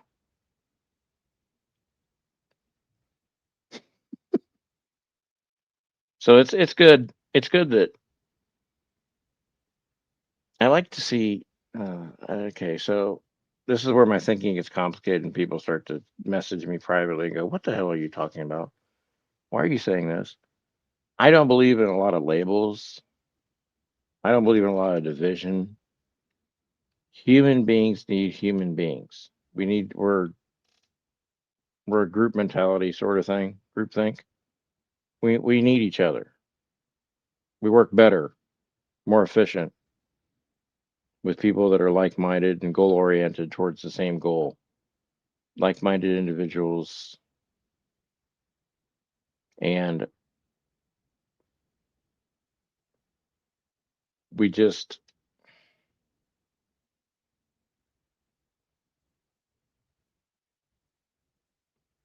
we've subdivided humanity so much now, and it's so much easier to hate. And it's been shown to be a weakness to love and care and be concerned for someone. But I'll tell you what, Occasionally, I will message people out randomly and ask them how they're doing, or are you enjoying, your time here, or did you have fun with, the kids today or whatever. And those moments get more of a reaction, a genuine reaction, than just like, oh, look at this stupid thing I found on TikTok. Look at this. There's a longer dopamine hit when people actually like are concerned with each other. It makes you feel better more genuinely and longer. Who's getting tacos? What the hell? Oh, no wine but taco. Okay, chocolate tacos and long walks on the beach.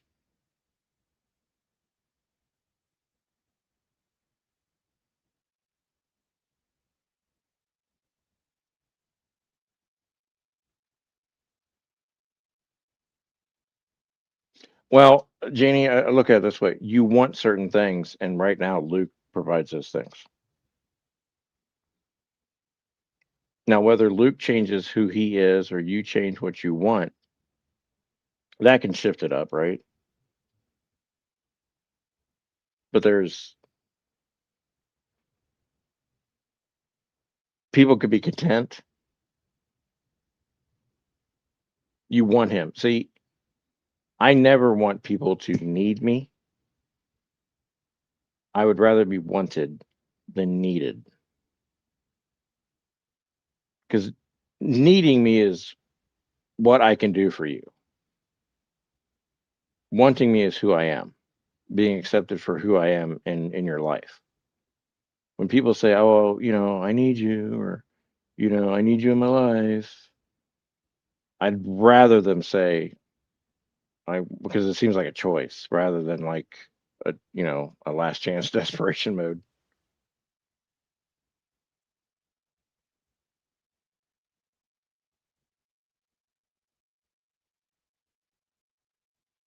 Scout, you'll enjoy this. I got this little side trip here. So Carmen was told to lay on the floor. She made a little mess on the couch. I had to clean it up. She was told to lay on the floor. I was asleep. I had this roaring headache, big knot in the back of my neck. We chiseled it out with a large needle that we found randomly in the bathroom.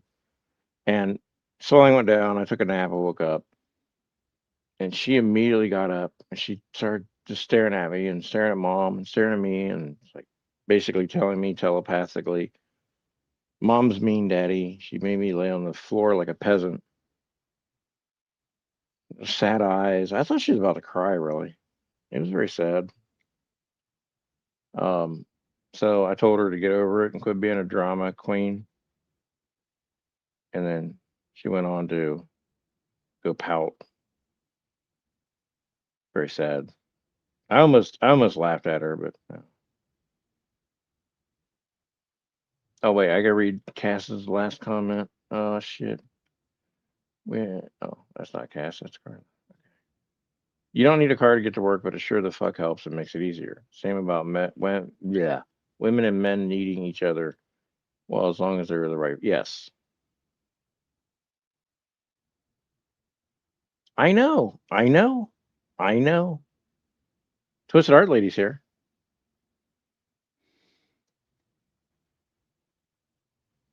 I know. I'm not the concerned, caring pet parent that I normally am. I just told her, it's like, well, you want me to override what your mom already told you, and then Daddy gets in trouble. I don't want to have long discussions about why I let the dog do something. Soul Invictus, the Soul Invictus misses being single.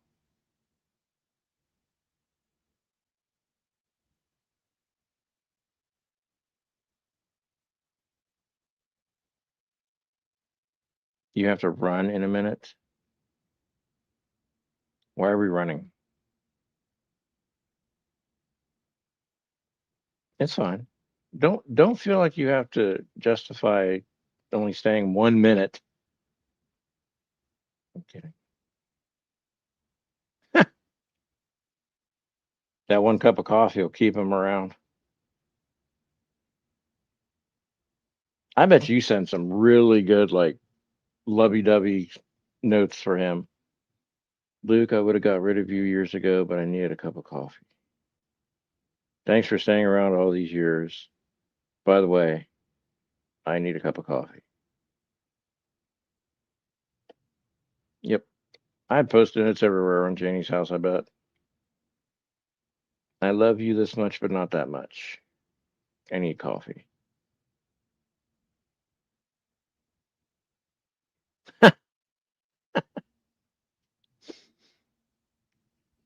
But Scout, she doesn't need any help. If she could speak, she would have told me, look, this is unfair. I'm going to grandma's house. I'm going, she'd probably pack a little bag. She's like, I'm getting out of here for a while. We need space.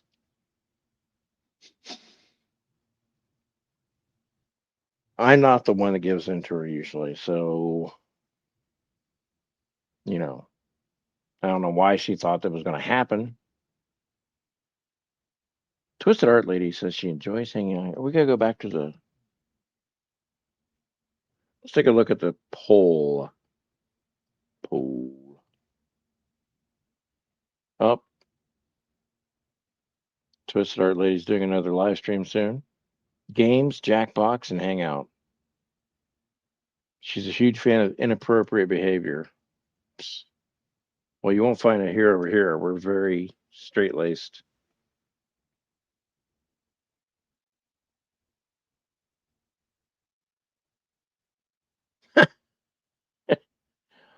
Janie, it was one of the situations where I'm like, I don't know the can of worms I would open up. I'm just not. Oh,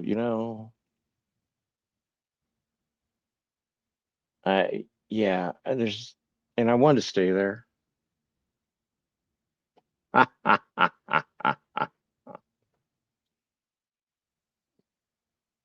Okay, so let's take a look at this poll. That's what she said. 69% come here to hang out. 9% for the reactions. 11% because it's free, and 11% because everyone else sucks. I really thought that one would have got more traction. You need a link.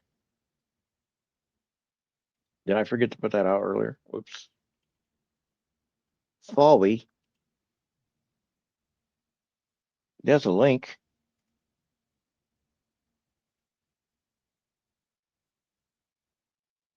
She needs a link. She doesn't want a link.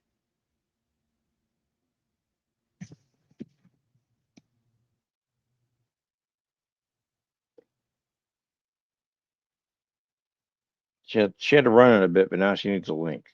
There's holes in this story.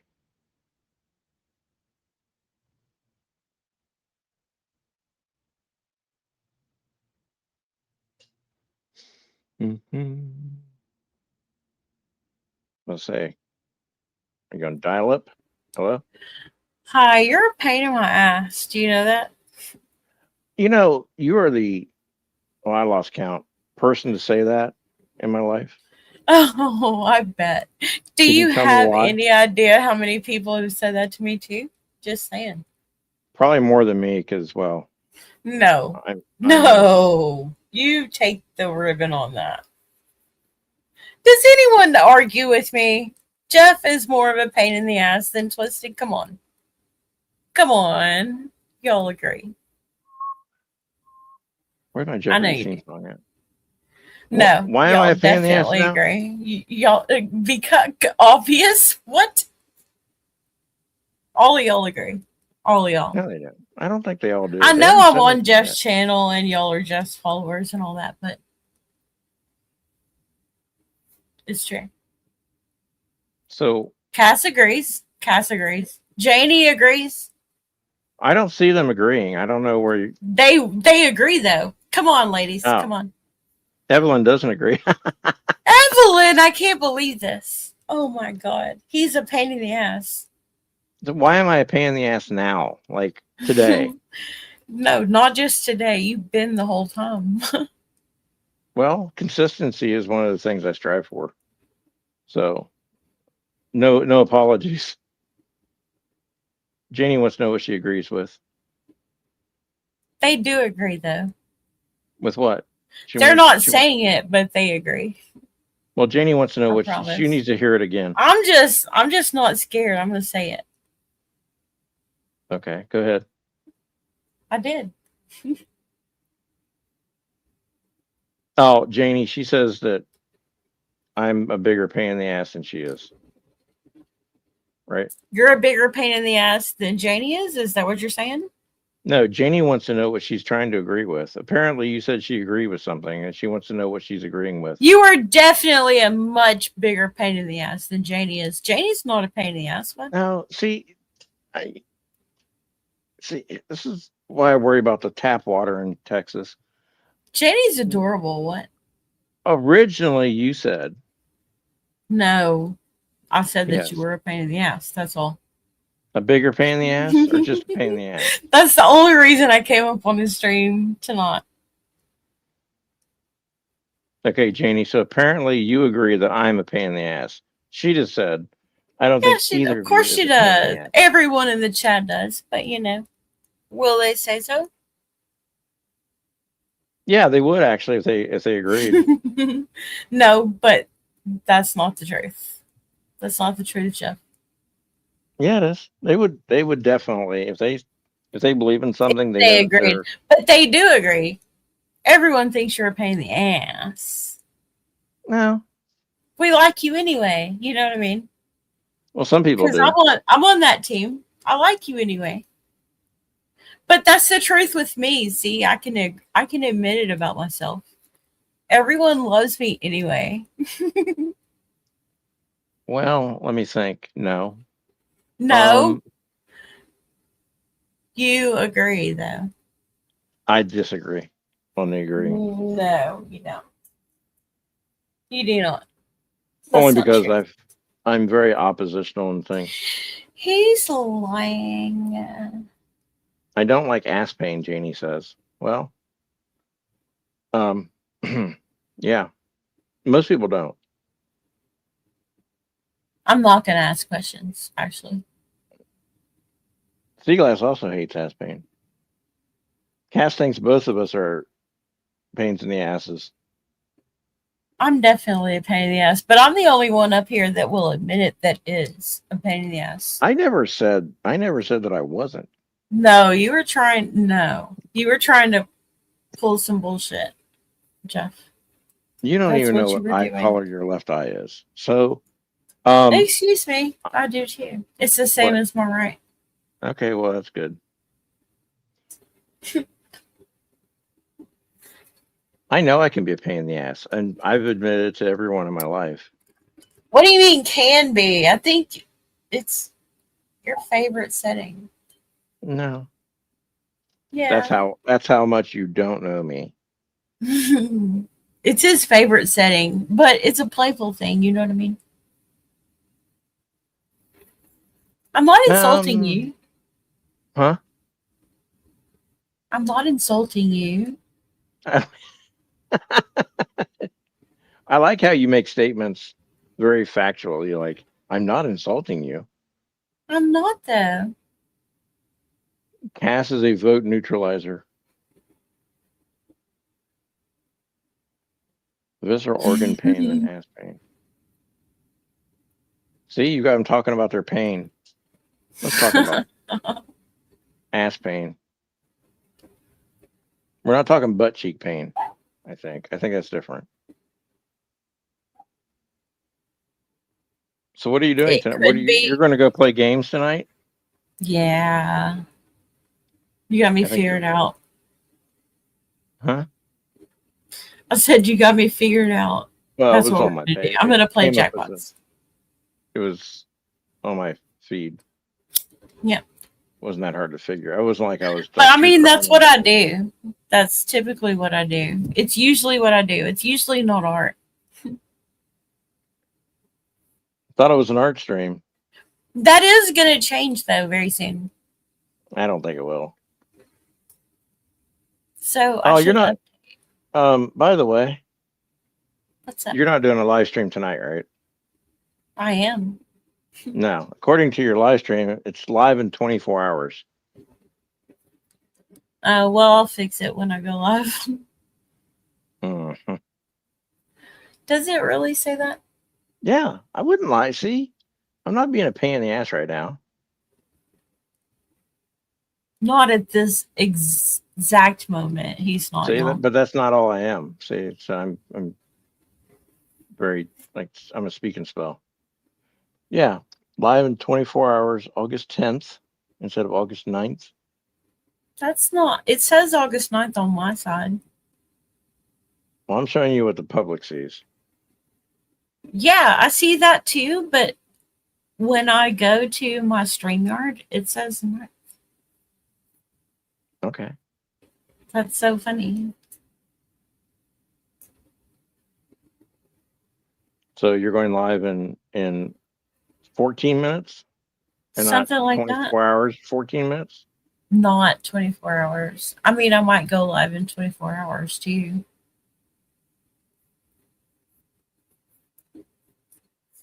A Well, I hope lot you of have my fun. streams are game streams, yeah. That's probably going to change. You're going to do more art streams. Where are all the gamers going to go? I used to do art streams. Yeah, but what about the people that like to come in and play games? What are you just tossing them aside? No, I think they just do that to support me, to get me through. Mm, they're very nice to you then. They are.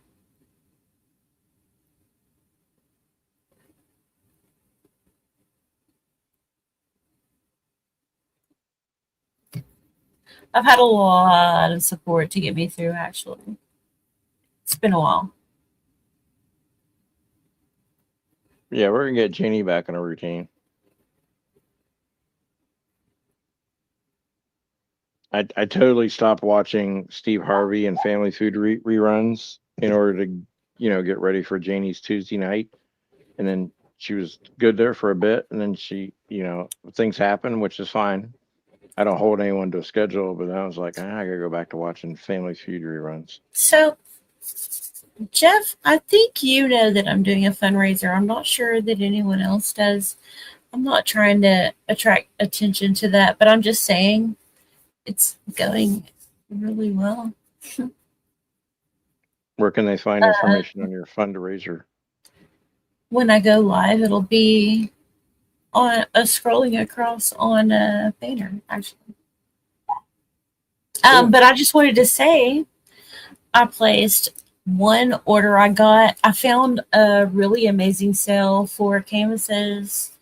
So I ordered 10 16 by 20, which is a good size, and I ordered 8 18 by 24, I believe, for like $42. That's insane.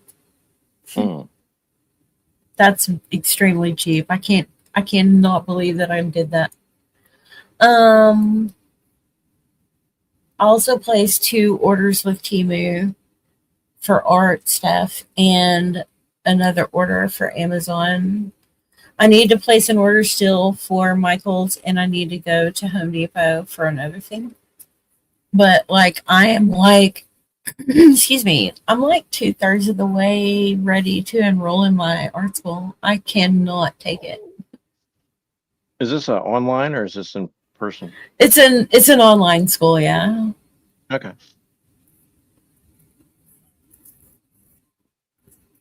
You might have to share And information on your channel with that one. I'll be doing videos about it. I will be doing videos about it. Yeah. Yeah, if it's I'm gonna online, people wait. may want to join in. People might want check to out. say, "Hey, me too." Yeah.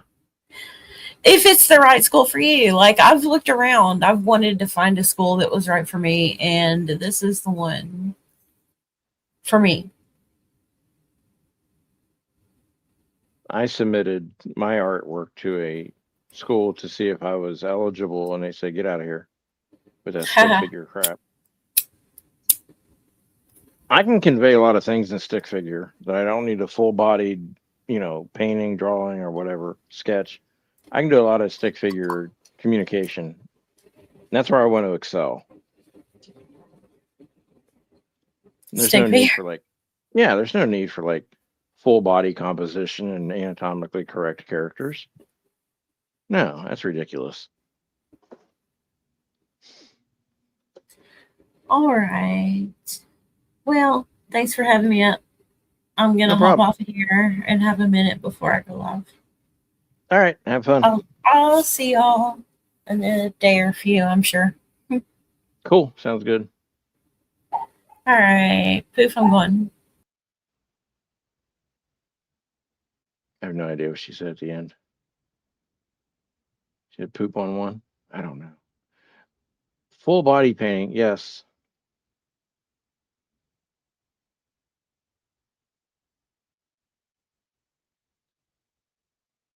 Was that full frontal nudity?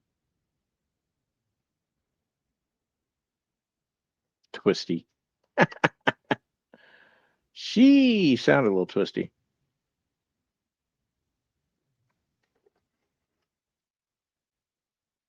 Oh, poof, I'm gone. Damn it, Cass. Why do you gotta make it so innocent sounding? There she. Okay. Poop, poof, whatever. It's fine.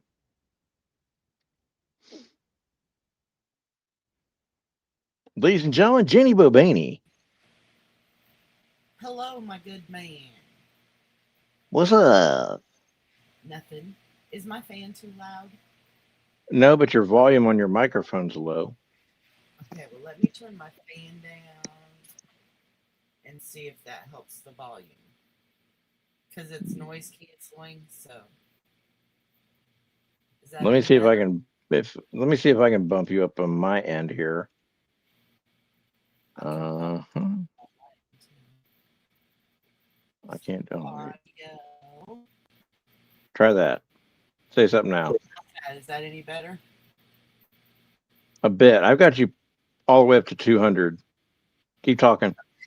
Here's 150 on my end. Is that better? Are you close to your microphone? It just sounds like you're like lean back. That's all. I can hear you. Keep talking. How about now? Hello, hello. Can you lean into the microphone? I cannot lean into the microphone. Yes, I can. I keep turning it up to 200, but it keeps going back down. I have your. Oh, I get probably feedback. because you were turning it up too.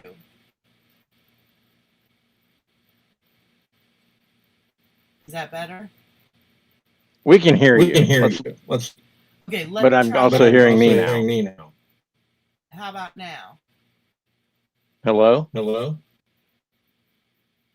How about now? It's still the same, but I'm also hearing myself.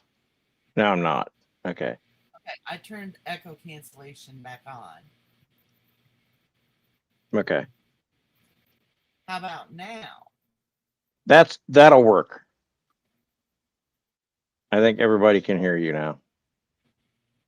Okay, one more try. How about now? There, right there. Leave it alone. Right there. Perfect. All right, so I clicked reduce mic background noise, and then I clicked all the way up to 200 on the volume. There you go. All right, so we're good now. Yes. Can you hear me now? What? Hello? I don't hear you. What So- did I come up for now? We played that To game, test your so microphone? I think that's what I. Okay, bye. See ya. Thanks for stopping by. Are you here? Are you here to help me build the community, Janie? I brought my hammer.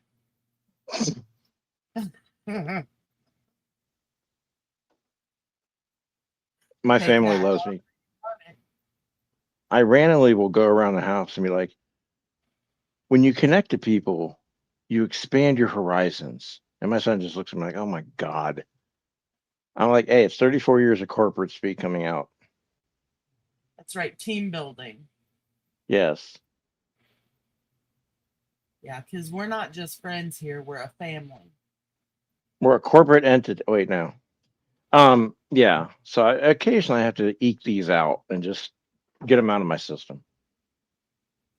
Yeah, it's good So to what's get up? those.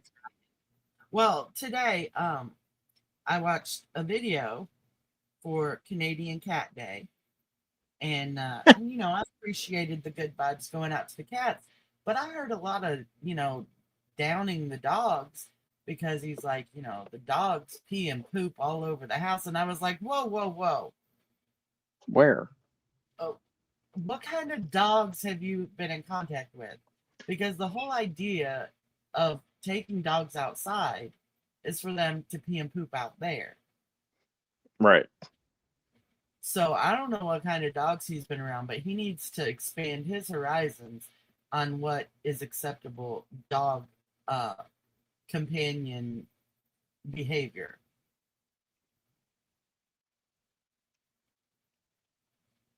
Because I personally, I have had a dog that did pee and poop in the house, but she had a medical issue. She was bred to be so small that she had problems with her pee-pees.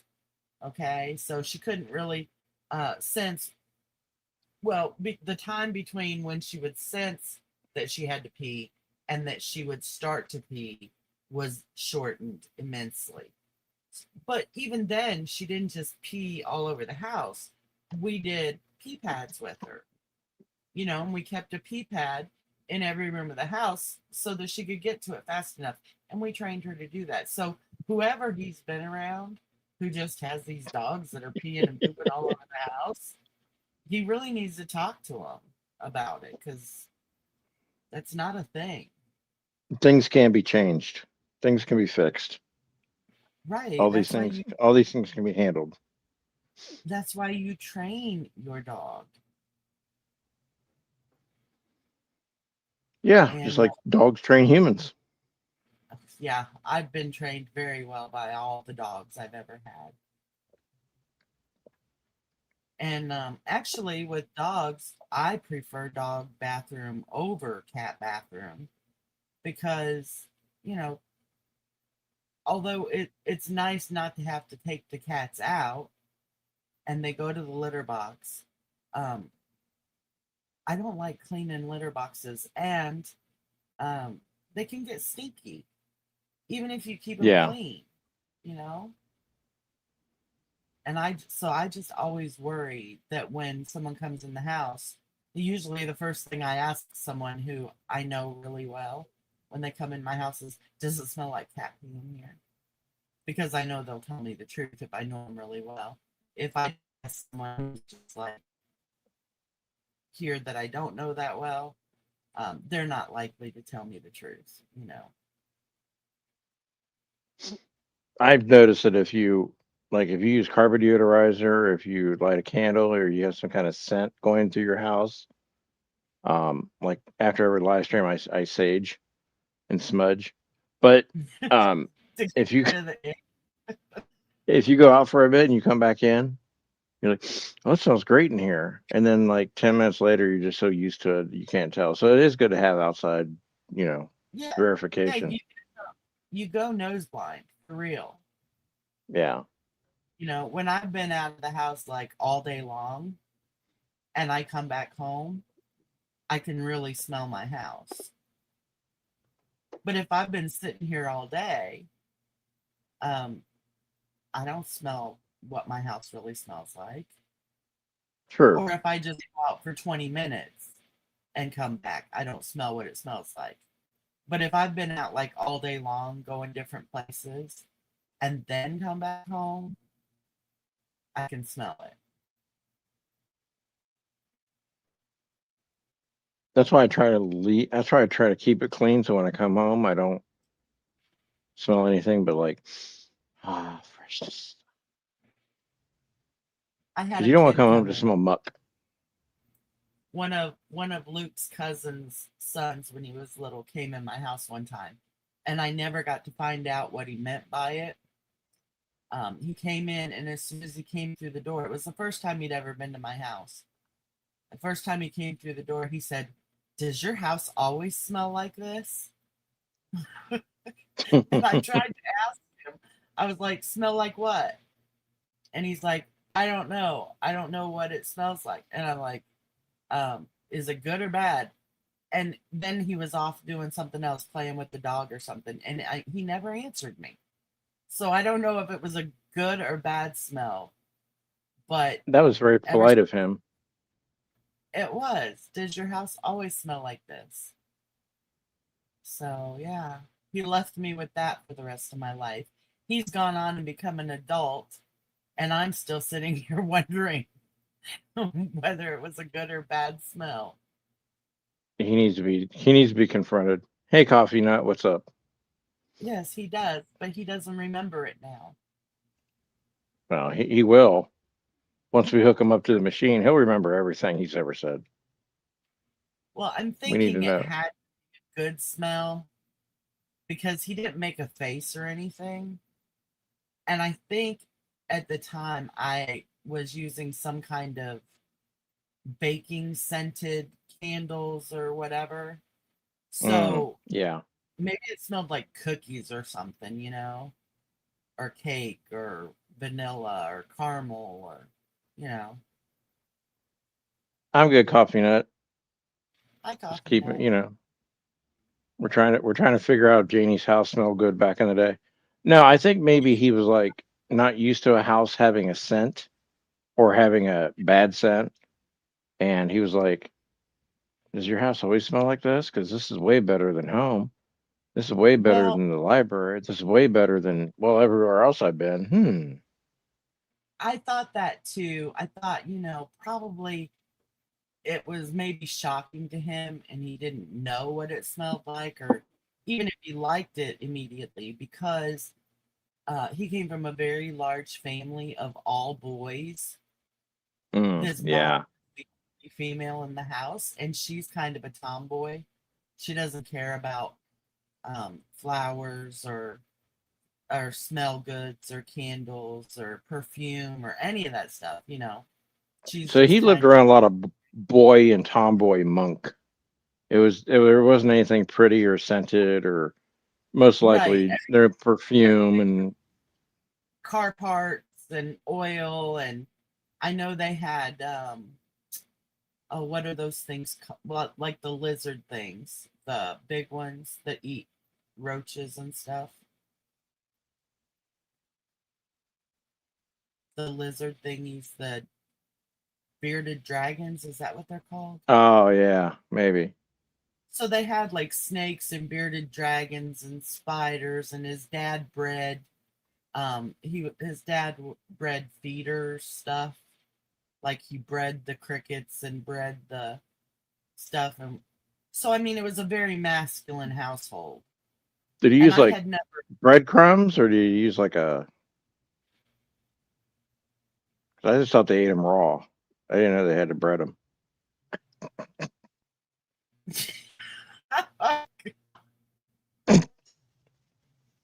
you're such you're such a dad joke guy. I like dad Sorry, jokes though. sorry. But I was like, did he use breadcrumbs? What are you talking about? But yeah, I'm not sure they're used to that kind of culinary delight. Yeah. Okay. I had never been Well, inside their house, but I had been like to the porch and stuff, and I know that it was very masculine, uh, backwoods country living. So, I'm thinking maybe the scent of vanilla or cookies or something from a candle or whatever was shocking to him, maybe. well, now I've got two scenarios. One, that's kind of sad that he's never smelled the delicious baking. Two, he was probably like, "Is that a candle or is that real cookies? And where are they at?" He probably Right. thought he's going to get cookies. Well, he'd never smelled a house that was like, I guess, girlied up. And I'm not saying that's a bad thing. When you've got a house full of 5 boys plus the husband, I mean, hell, that's Yeah. heaven for a group of young boys. So, I'm not saying that's a bad thing. I'm just saying maybe it kind of was very shocking to him. But yeah, I've always wondered, and maybe he couldn't even decide if it was good or bad. I don't know. I don't know this. It's weird. Well, guess who's backstage? He's here and he Who? wants to tell you what I have him backstage and he wants to tell you what he thought about your house smelling. Ladies and gentlemen, Okay. here's Dave. Random name. Evelyn, I'm not a dork. You take that back right now. You are a dork. Okay, fine. That's all right. We'll allow it. Twisted over here came over here and called me a pain in the ass, and I'm like, you don't even know me. I choose to be that way sometimes. But It's a yeah, choice. I do worry about the cat smell. So like I said, when it comes to the potty thing, I prefer dogs because, like I said again, I don't know what kind of dog owners he knows, but that's just not generally a thing. Are we But talking about anyway, your new favorite person, Miller? Is yeah, this a Miller yeah, situation? Okay. yeah. 'Cause you didn't see the video he did for Cat Day? No, I was too busy wondering why there was a 16-year-old girl on a panel earlier. But There no, was a I 16. haven't. Well, yeah, I think I have to have context. But so far, I'm weirded out by shit. But yeah, no, I haven't got to the Miller saga of freshly Well, it was very baked nice for bullshit. him. It was very nice of him to wish the cat ladies a happy Canadian Cat Day. And he even looked up and found out when American Cat Day was. He said so. I forget now. And he said, he likes cats, but he's allergic, which I completely understand. But then he brought up that he said he's not a dog person. He said because dogs pee and poop all over the house. And I was like, wait, you've got dogs all wrong. Left to their own devices, yeah, probably they would, but that's not what it's like to have a dog.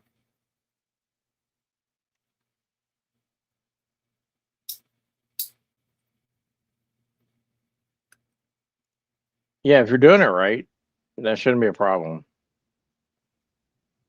So let's see. Okay, that's good. Well, look at this. This is weird. Okay, so let's go. I got to look at his channel real quick.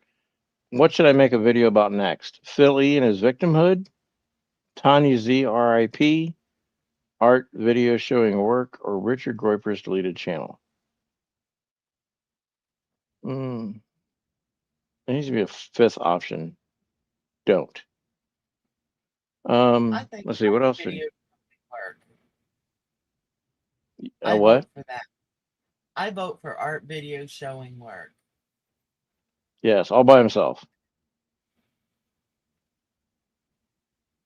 My take on cat. Okay, there's the take on cats. Okay. What else we got? The thing. Wow, the things AI can do. This would be a great movie. The Africanian Strike Back. Back. The Hmm. Africonian back. Look at the afros. Look at Miller with an afro. It's a That's good look on amazing. Also, I thought you didn't like AI. it. He'll get addicted to it probably now. That's true.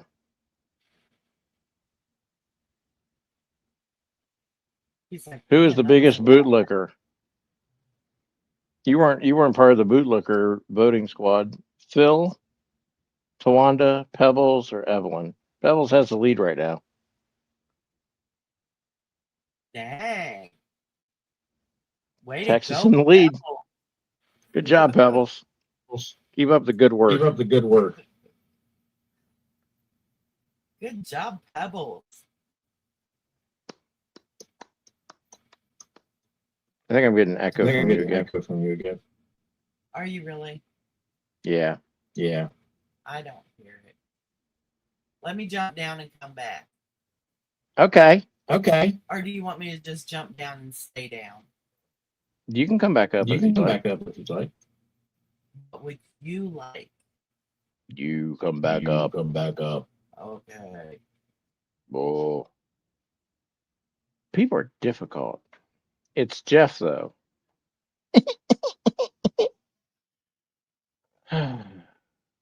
Don't you have a live stream to do in 23 hours? Coffee Nut, you need to take your sister back and have her understand dates and times. Just saying. It's fun to mess with people.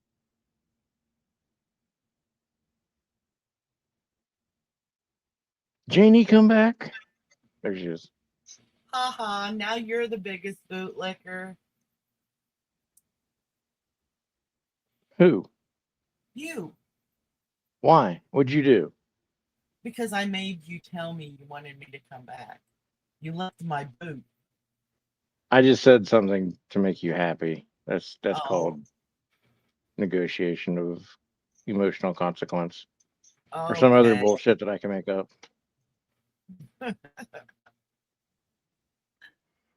I More made words you, than something makes it sound official. I made you lick my boot.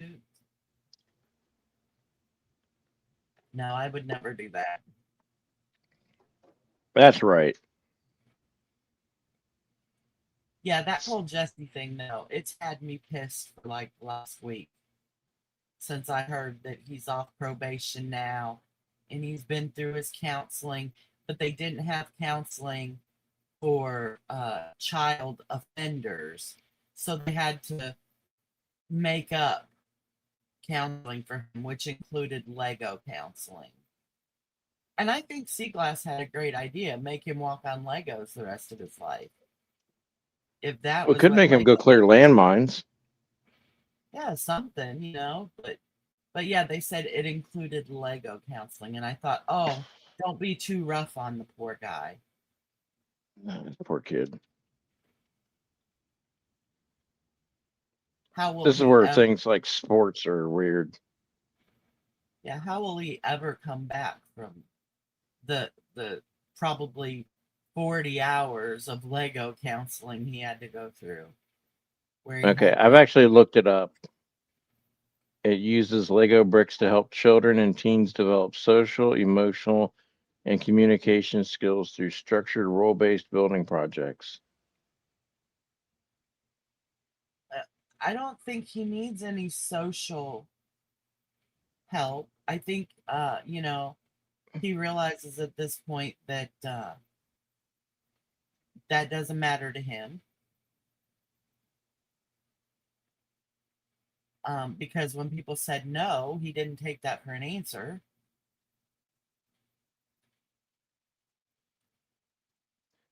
Evelyn would like to speak upon the bootlicking. If one makes another lick one's boot, I don't think it technically counts as bootlicking. I think bootlicking is voluntary. That is a good point. Dang it, Like if Evelyn.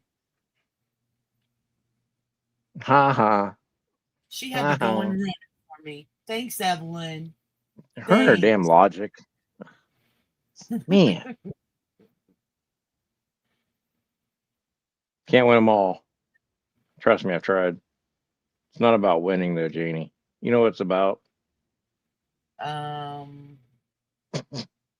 Chocolate. Sure, I'll go with that. I don't have any chocolate in the house. There's No, obviously a moment where I didn't go to the store today. I do have chocolate in the house. I got zingers. They were on sale. And I hadn't Hmm. had a zinger in years.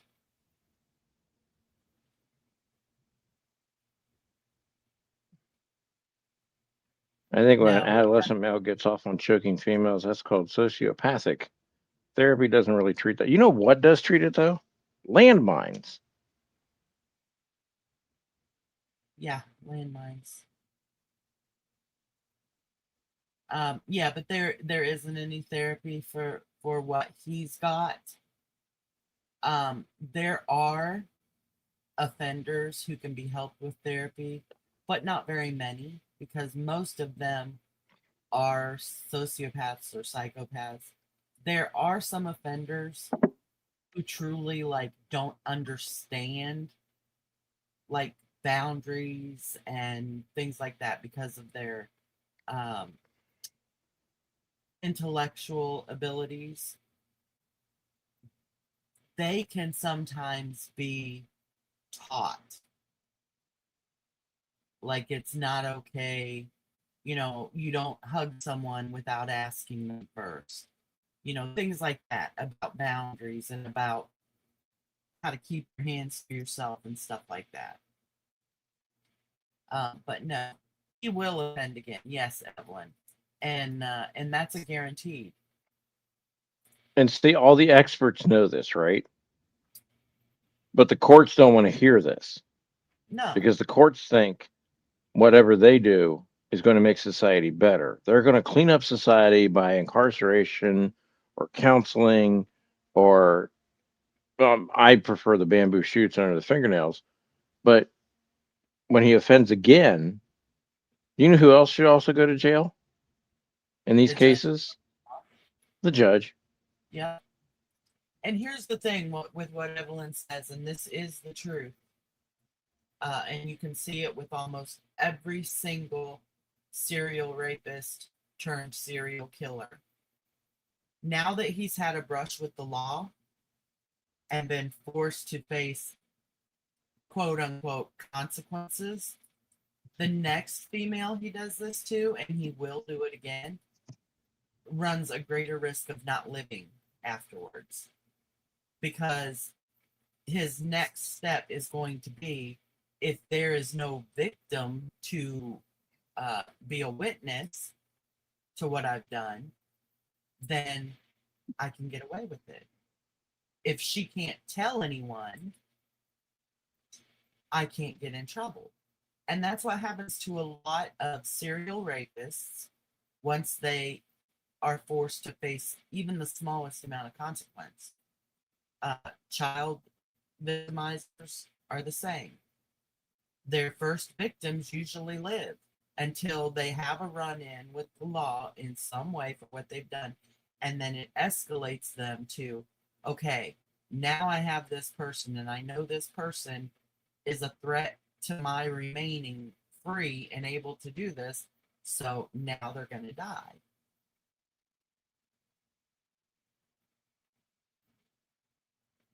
And I don't think that I mean no the experts know that this is going to happen. He will offend again. The courts know it, but they don't want to say that they know it. Everyone knows what's going to happen. Unfortunately, he may meet a female victim that fights back, and he may end up seriously injured, maimed, detesticled, or dead. And then all of a sudden, she's going to be the horrible perpetrator. How dare you do this to our son? He made a mistake. No, no, he got exactly what he deserved. Should have happened the first time he did it. But, sometimes things take a while. Hi, Kathy. Well, How are you? the the icing on the cake is that he was uh, 16 and 17 when this was happening, and Yeah. you know he was escalating through these steps pretty quickly to not even be an adult yet and already be practicing strangulation and asphyxia and videoing it. you know Yeah, on his um cell phone. The proof. right. So you have to wonder if these two were even the first time he had acted out in this way, because to be very honest with you, um in general, I think it's like, if I'm remembering the statistics right, and I may not be, but I believe the first time most offenders come into contact with any kind of legal consequences is around the seventh time. And generally, they don't start with their first victims with things like asphyxia and suffocation and strangulation. And that is a high risk right there. adding in the asphyxia to what he was already doing, taking trophies and committing rape at the, dare I say, tender age of 16 and 17. What are they thinking that they're saving this kid for that's going to be so great in his life that they're going to ruin?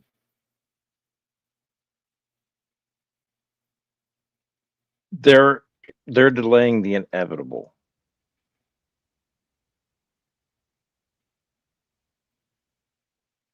I look at the parents when I hear, and it's terrible that you have to look at your child and realize what a monster he is and what a monster he will be. Um, and then think about, maybe these aren't the first two times. What else has gone on in our community, maybe even our family, um, that, have there been other instances where, oh, this may have happened and maybe he's been connected to it.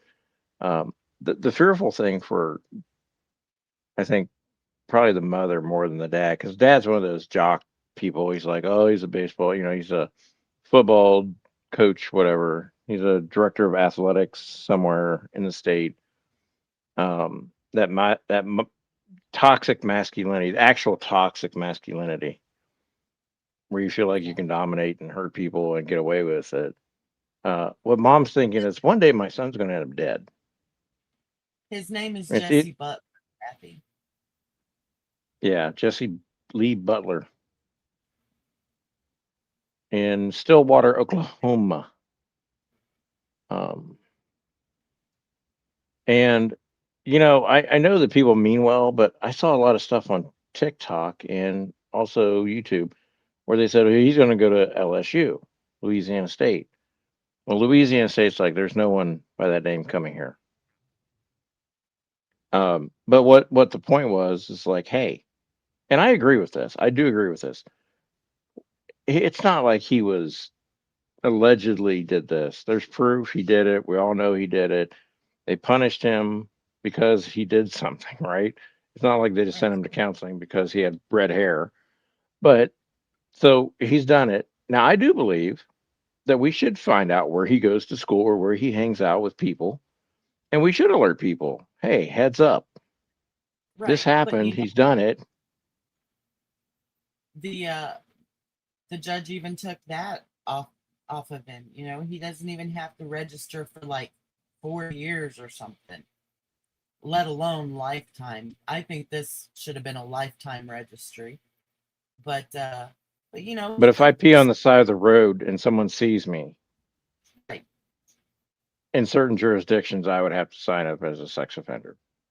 right. And so I hope there Yeah. is a community of people out there who do keep up with where he goes in life and just makes people aware of who he is and what he's done.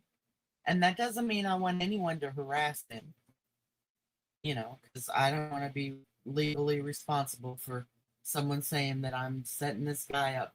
Do it legally. It is completely legal to walk up to someone and tell them the truth about someone else. Yeah, and it's not like you're saying anything, not believable, because, well, we have proof. We have court records. We have, Right. he was found to have done this. You could make copies of newspaper articles and show people and tell them this guy is going to your college. I know your daughter goes to this college.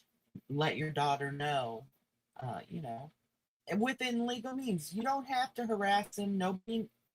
I'm not saying if it happens that it'd be terrible, but I'm just saying that it doesn't have to go that far. There are legal means, and I hope that people use legal means to make sure that he doesn't get to go anywhere and have a whole new uh, pool of potential victims, because that's what it's going to be, especially if no one is any the wiser. This judge needs to be reviewed big time.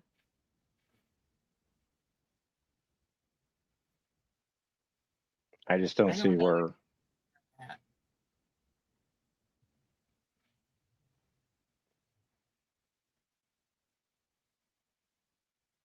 Yeah, 96%.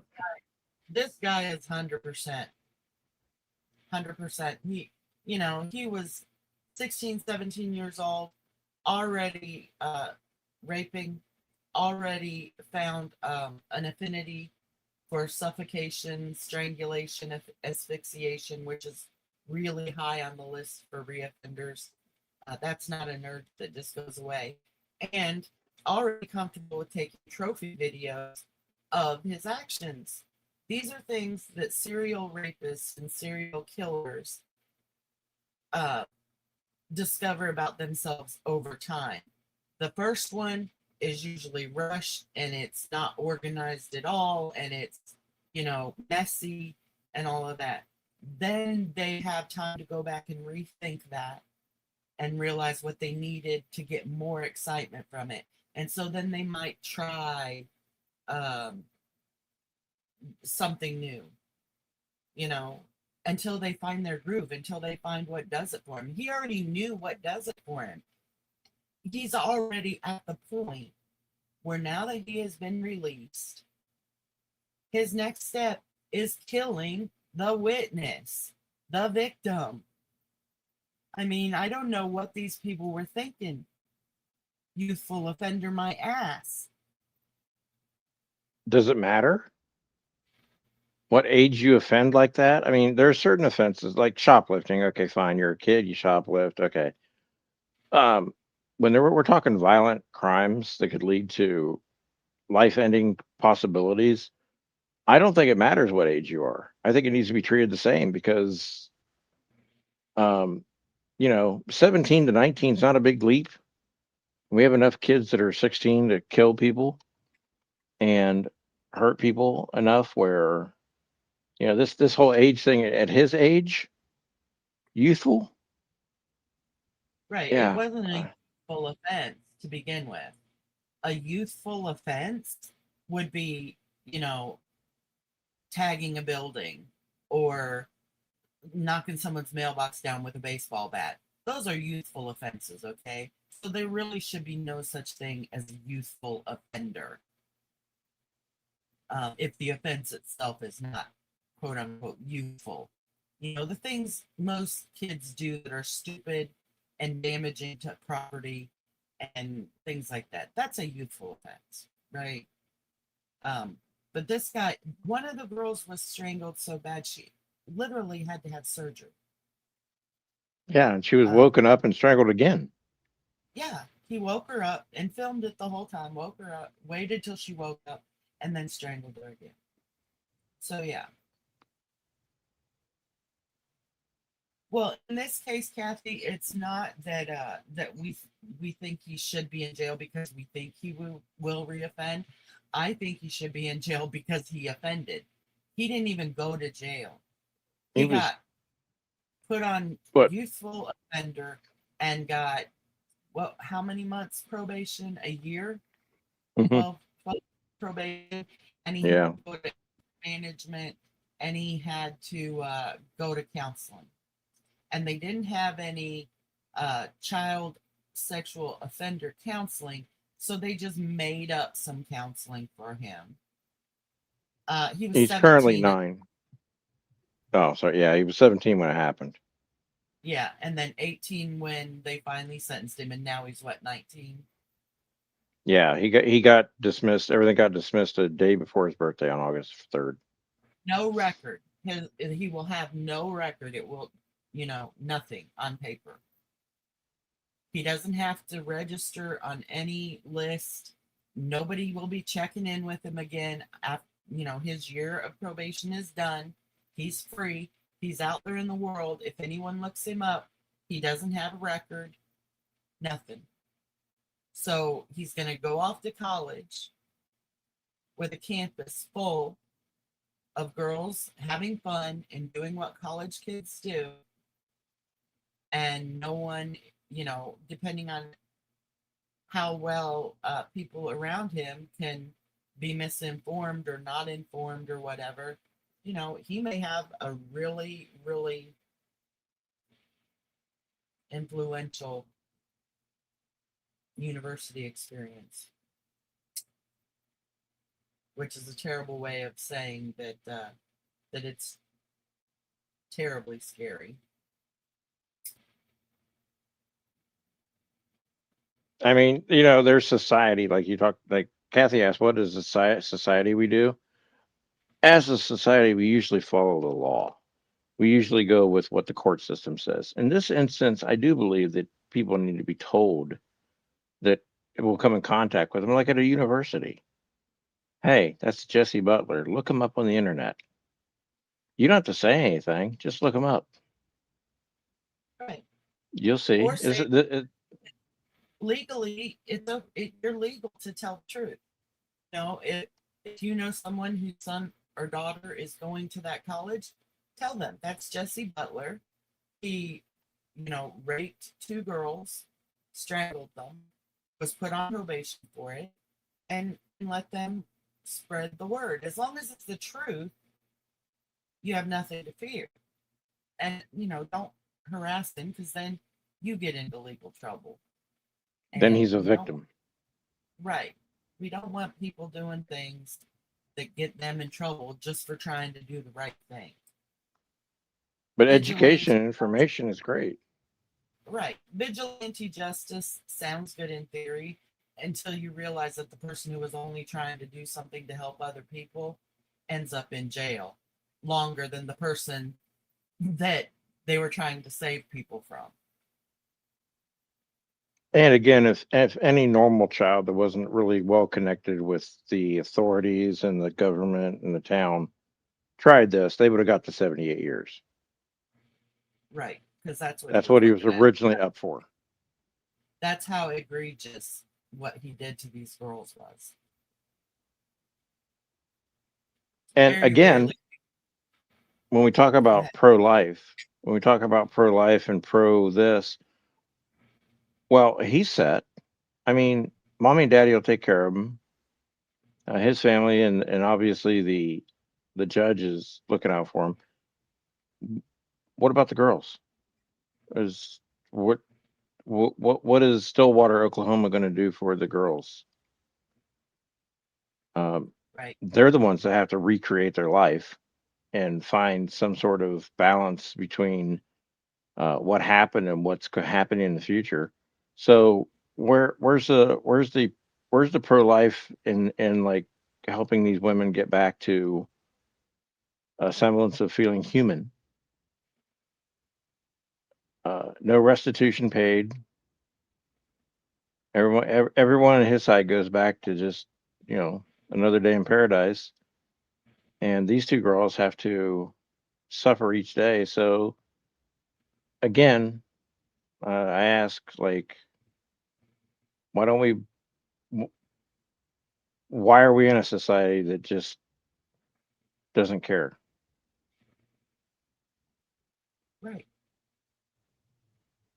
And I mean, that tells you something about how egregious the damage he did to these girls was, that he was get up for 78 years. Because in general, what do you see most rapists get? Like 8 to 10? Yeah.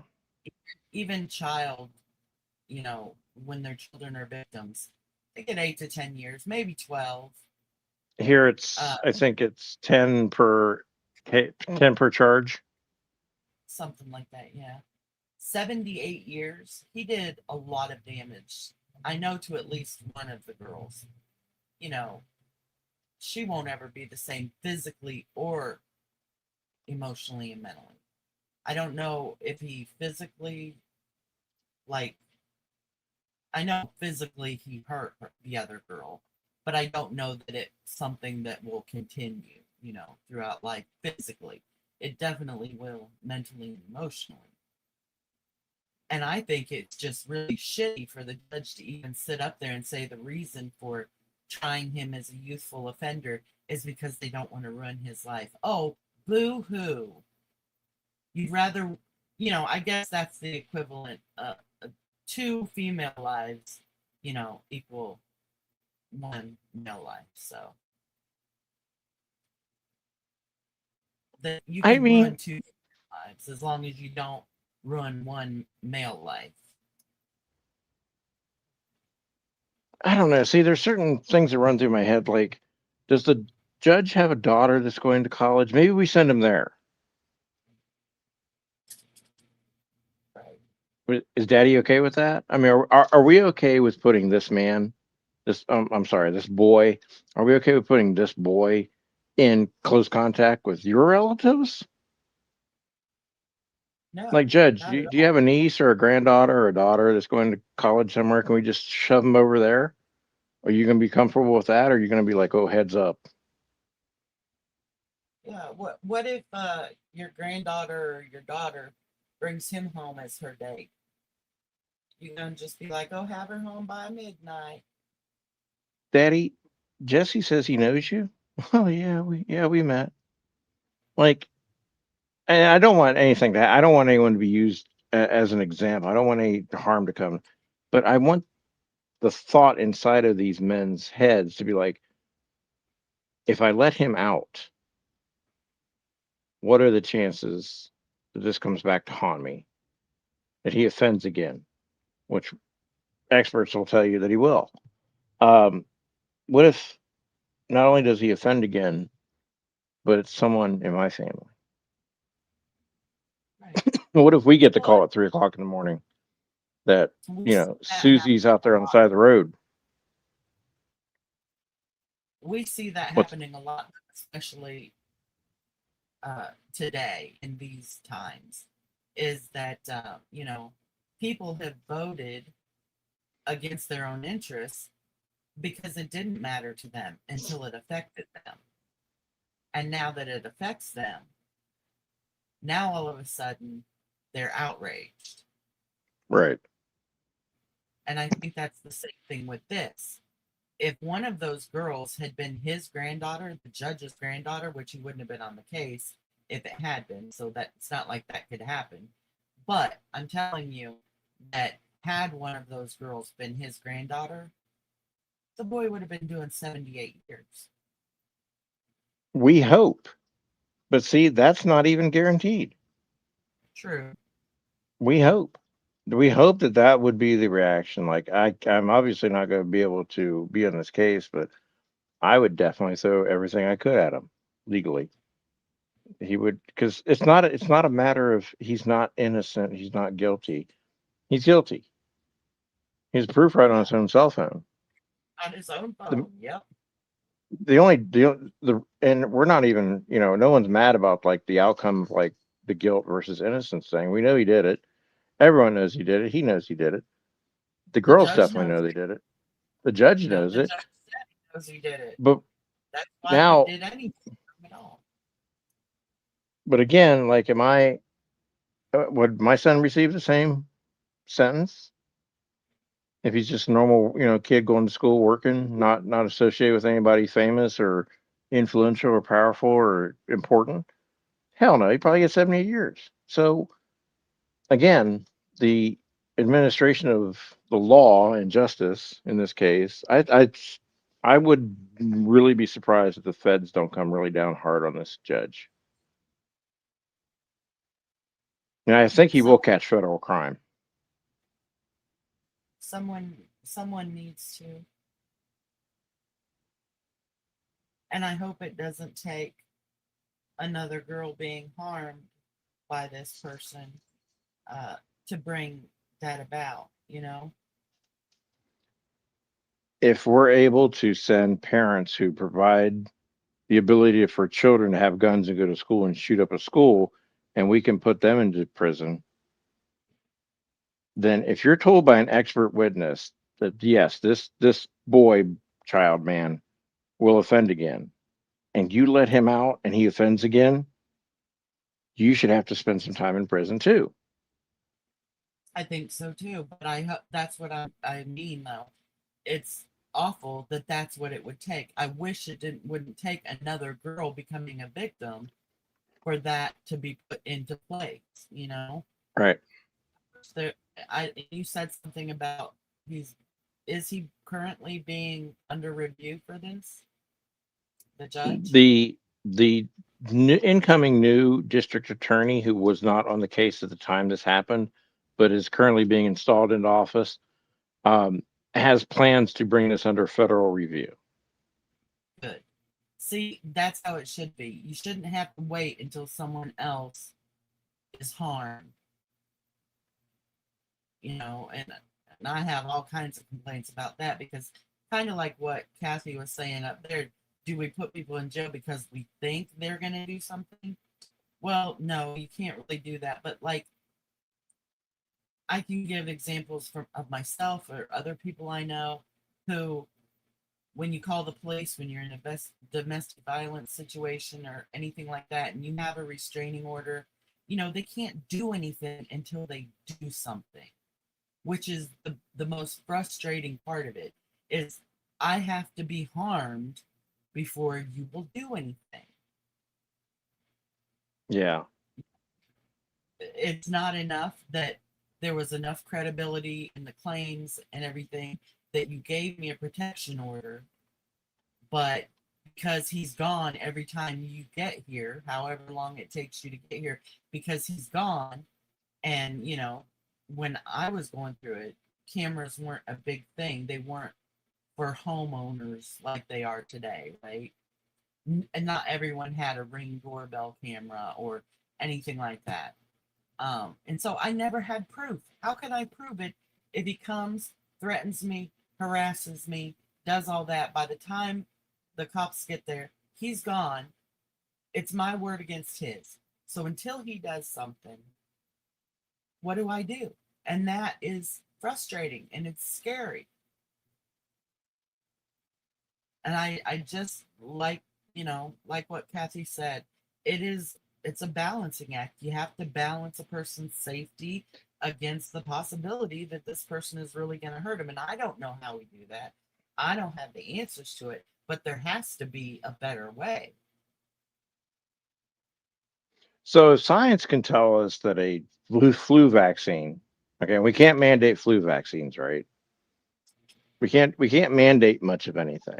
But if science tells you that this boy will most likely 96% will offend again, okay?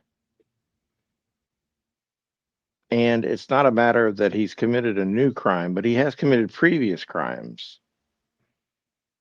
There's got to be technological ways of there needs to be better data keeping.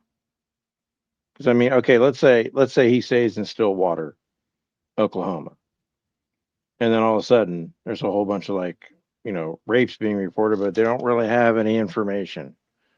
I tell you what, they should have all of his DNA, all of his biological data. They should, I mean, they should just, what they should do is secretly LoJack these people. Something right up the ass, like a Lego. Put a Lego up in there, stuff it up in there so it's stuck. And hey, yeah, you were there when this girl reported that she was assaulted. You were there. Um, you know, I think technology is going to be the way that um, this eventually gets treated and handled. I don't like it when they say they treat sex offenders. I don't know, and I don't think many get treated and fixed. They should be fixed. I have a few ways to do that, but I don't know if there's you can't prevent them. It, prevention is not in the courts, in the legal system in America's purvey. They can't do that.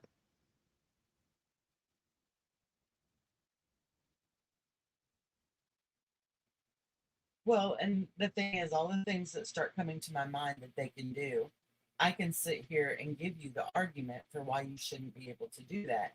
And I agree with those arguments to an extent, because we're protected from these kind of things by our Constitution.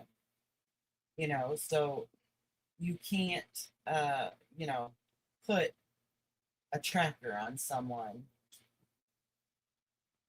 It violates their privacy or whatever if they haven't, because right now he's clean and clear. He's not in the system, right? So we can't just put a tracker on him because we're afraid he might do something again. Now, if they would have left him on some kind of, you know, oversight of having to check in with someone or whatever, they could do that. There are ways around that, but they've just let him go free and clear. He's off of paper. You can't make him do anything. And that's where Okay? society has to separate itself from the criminal justice system. And Yeah, right. society But we're has to take into their good. I was going to say, but we're not worried about privacy and all that with these cameras they're putting up to read license plates, are we? You know, no one's out fighting that, but we sure are fighting for the rights of people who harm other people. Yeah, You yeah, know, no, definitely. you can't make him wear an ankle bracelet. He's already been punished and his punishment is ended. And so you can't put an ankle bracelet on him or any kind of tracker thing or anything that might invade his privacy. But we're going to put a camera on every single traffic light and know where you are at all times and read your license plate and be able to follow you from county to county, city to city, wherever, you know. So I think we're picking and choosing when it's okay to violate citizens' rights and when it's not. And it seems to me that we're picking the part that brings in revenue and not the ones that cause real human damage. Hey, You know, we're not even violating his privacy. No, what I'm saying is that you put a tracker in him, bury it somewhere, make it, whatever you need to do. We're not following you every day. But damn it, if there's a girl that comes up to us and files a report that she's been assaulted, molested, raped, whatever, we're going to go track all of you that we have trackers on. And if you were there where she says you're coming in. We're bringing your ass in. Like, we're going to go through all the bullshit. We're going to cut right. through all this red tape. And if you were in that vicinity and the tracker says you were there at certain times, you're coming in with us. And go ahead and run, because that'll even make it more fun for us. And do you know how many civil rights lawyers would jump on that case in a heartbeat? Of course they would. Right? I mean, rightfully so. It is your right to fight that kind of surveillance. Remember But when at the same, criminals didn't have rights? well, they have rights, but you know, we weren't so touchy about. Oh my gosh, please don't, don't make him stand out in a crowd. Don't bring him embarrassment by making him wear a ankle bracelet. You know, that's humiliating. Oh, I'm Do you know sorry. who we are? Do you know our family, who our family is, what we do here? Right. Yeah, some of you rape women. The rest of you coddle and protect a rapist. So yeah, we understand what your family's doing. You're fantastic. But see, this is where society needs to separate itself from the criminal justice system. When it fails, we give it a chance. See, and this is the really cool part about having certain freedoms that you can do things. And I'm not saying vigilantism, I'm not saying harm anyone, but society needs to make sure that everyone where he goes is aware of what he's done. Right. And, With the facts, with the facts and the yeah, truth. pure facts, nothing that can be, slander or libel, just basically what the courts told you. And, and look, the first girl that dates this guy, if I know you're not listening to this program because we don't reach my radio stream. That's a joke. Doesn't reach around the world, but if you can hear my voice, you will be called lots of names. Okay, you are taking a chance with your life if you date this guy, and one of you ladies out there will, because someone always likes the bad guy, and he'll never do it to me. She can change him. I'll change him. He just needs the right influences in his life. And mom and Yeah. dad may accept you for a while and you'll be great and loved. And then one day at 2 o'clock in the morning, when you're on the side of the road with your clothes distorn and you've been violated and you're trying to get attention of a car, um, fortunately, our society will be there for you because it's not your fault still to that point. Exactly. Because yes, he should make mistakes and then he should rehabilitate himself because you can't rehabilitate someone externally, but you can rehabilitate yourself and you can go live a normal life. But guess what? He will choose to offend again. It's not a compulsion, it's not a demon, it's a choice. Right. He will decide that you have done something Well, wrong and or that you're an opportunity. let me correct you on that real quick, because I think this is how it should be realized that it's even more dangerous than, just what everyone, what that boys will be boys. He just didn't know better. Maybe we can teach him uh, whatever. It is a compulsion, and that's what makes it so dangerous. It is. But it's a compulsion that leads to choice on how to do it. Exactly. But I think it's important that you realize that with a compulsion, it's not like you scratch that itch and hey, it's gone, or you do something else for 5 minutes and it goes away. It's not like when I crave chocolate, if I'll just focus on something else for 10 or 15 minutes, the craving goes away, right? This is a compulsion. It does not go away. The only way a compulsion you get any relief from it is giving into it. That's how dangerous it is. That makes sense. But the fact that there's premeditation with a Yeah, compulsion, definitely. Definitely. like I mean, it's there's still going a to be a time choice. where we're together alone. There's going to be a time where she's separated from friends and can't contact anyone. No one's going to hear her scream. No one's going to believe her. I'm going to do this, Friday night when we're going out on the long drive out to the country. Um, yeah, there's the compulsion is, accompanied by choice and planning and premeditation, um, which And is, you know, the idea that it's a compulsion, what makes it so dangerous is because the only way the compulsion goes away, like I said, is if you give into it, or it doesn't go away, but you can choose. So this is why it's a choice. You can choose to suffer with it. Now, over time, if you choose to suffer with it long enough, maybe the compulsion gets less, but most likely not. Like, I have obsessive compulsive disorder. So I can understand how uncomfortable it is if I don't get up and go check the oven and make sure it's not on, right? That's yeah. very uncomfortable for me. And so I give in and I go check the oven and then I'm relieved. But here's the thing, if I don't get up and go check the oven, I can ask Luke to get up and go check the oven. And if I trust him, I can take his word for it. Or I can do things Mm. that can lessen the discomfort of sitting with that compulsion. Like, well, I don't Right. smell anything burning, so, the oven's probably not on. I can do things. There is no way to logic your way out of this compulsion without just being completely entrenched in the suffering that comes with it. And he's not going to sit with that suffering. He's going to go out and do what gets rid of the compulsion. Not to mention, gives him the thrill and the dopamine hit and the adrenaline rush and all of that that comes with it in the reward system of the brain that he'll get from it.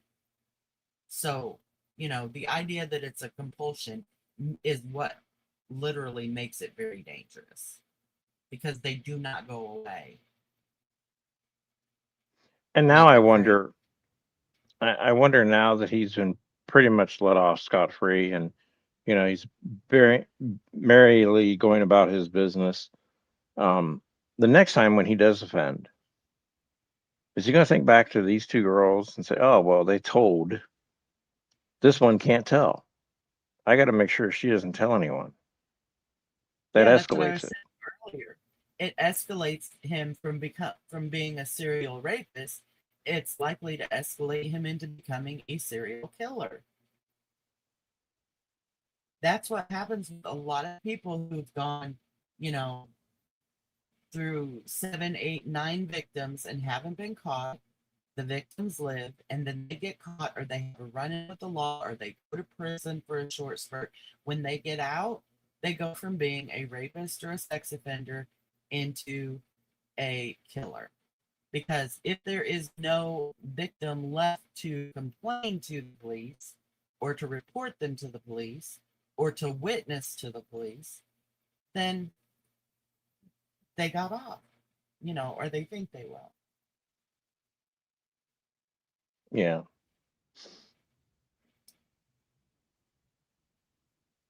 Well, in about 2 years, I'm gonna give it 2 to 3 years when his name pops up again. I would love to talk to the. I actually really can't blame. See, I'd love to blame the defense attorneys. I really would love. It would be so easy to say, "Really, come on," but they're doing their job right.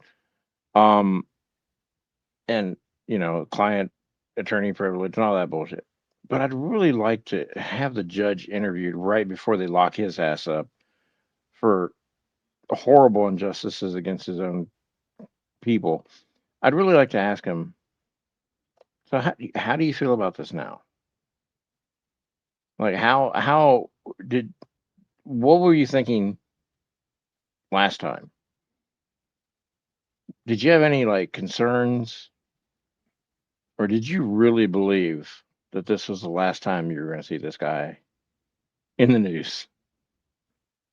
I know, Kathy, Right. but I mean, you could be angry at them, like, "Oh my God, you defended him so well. You got him off of these horrible charges." You want to be angry at someone, and they would be the likely pick, right? But you can't be because they're doing their job. But the Right. It's everyone judge, has the right to a defense. And right? also, I would make a terrible defense attorney, because my goal going in, like, say I had been Jesse's defense attorney. Everyone knew he did it. The proof was on his phone, whatever. And I don't like when they fight on technicalities, like, the evidence on his phone, that should be suppressed. That's unfair to put in here, whatever. That's bullshit to me. So, but my thing would be, the best I can do for you to defend you is to get you a fair deal. But to me, that would not be a year probation, nothing on your record, no list, no consequences after that, all that stuff. No, it would be like, okay, so maybe 78 years, maybe we can get it down to 30, you know, make it look like it still has to be justice. Like, and you're going to pay through whatever you get in commissary or whatever, or if you work a job in prison, you're going to pay for these women uh, to get therapy. You're going to reimburse them for their physical problems that they have, like the one who had to have surgery, stuff like that. I mean, that would be the best I could do as a defense attorney. I could not try and get someone that I knew was guilty this deal with a good conscience. Yeah, there's certain jobs that I've realized that are close to criminality that I wouldn't be good at, like a cop. They're not protect. They don't even have a constitutional duty to protect you now. But when you see something, you have to respond according to a process and the rules, and you have to engage certain things a certain way that normally you'd react to differently if you were just a civilian. You're like, "Oh my God, I can't believe it." They're restrained by rules, and sometimes that goes against your inner judgment.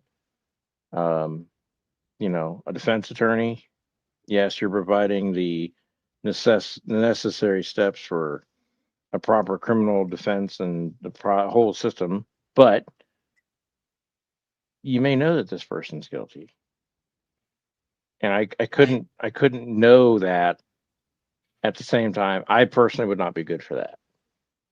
No, me neither at all. I would be the defense attorney who really only takes people that I know are innocent. And I wouldn't make a living at all. I would definitely take take, the case where the six-day old child was accused of shoplifting at Macy's. And I'm like, I Yeah, guarantee you he didn't do it. I can he did. definitely get him, I can get him freed of this charge. But everyone else is like, he couldn't. He probably did. He might have. He could. He should have. Could have. Did maybe. It's like, ugh, whatever. Yeah. Or I could be the defense for the parent of the 6-year-old child who was you know violated and then killed the person who violated their child. I could defend that person. Hello. Yeah. It's an interesting discussion. God, he was asleep. You woke up for your And I'm echoing. Hold on. Let me go up down. I will defend. I would defend Finbar. Finbar. Yes, I could defend Finbar. We got echo again. We got echo again, I think. Let me see Well, something. let me else. jump down because I think it's me again. I'll jump down and you and Kathy can talk then. Are you sure you can cut? Wait, hold on. Wait, hold on. No, it's still there. No, Damn. it's still there. How about now? How about now? Yeah, it's still there. Is Yeah. it still echoing? I tried. Is it echoing? Yeah, I can hear myself. Yeah, I again. can hear myself again. Okay, I'm gonna jump down. Let Kathy back up. I'm going to be in the chat or just be listening because I've got to go get more coffee and stuff anyway. Okay, sounds good. Thanks for the good conversation. No problem. Thank you for being here.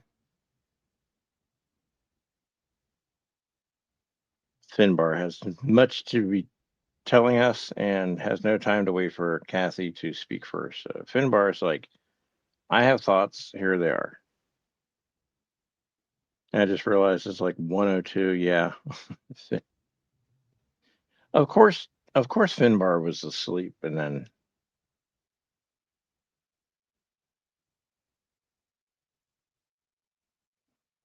Cat's Rule. Did you hear Janie say hello? Oh, you thought he was asleep. Yeah. I got a picture of Karma the other day. Her one eye is barely open. She's staring at me while she's snoring. I'm like, that's creepy.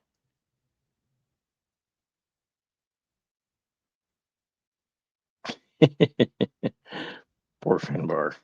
He's like, hey, wait, what? I have an audience? Oh, I must speak.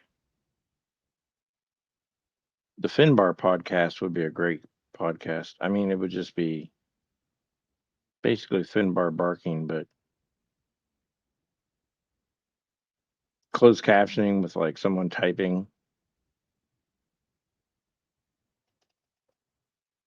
That's kind of cute, though.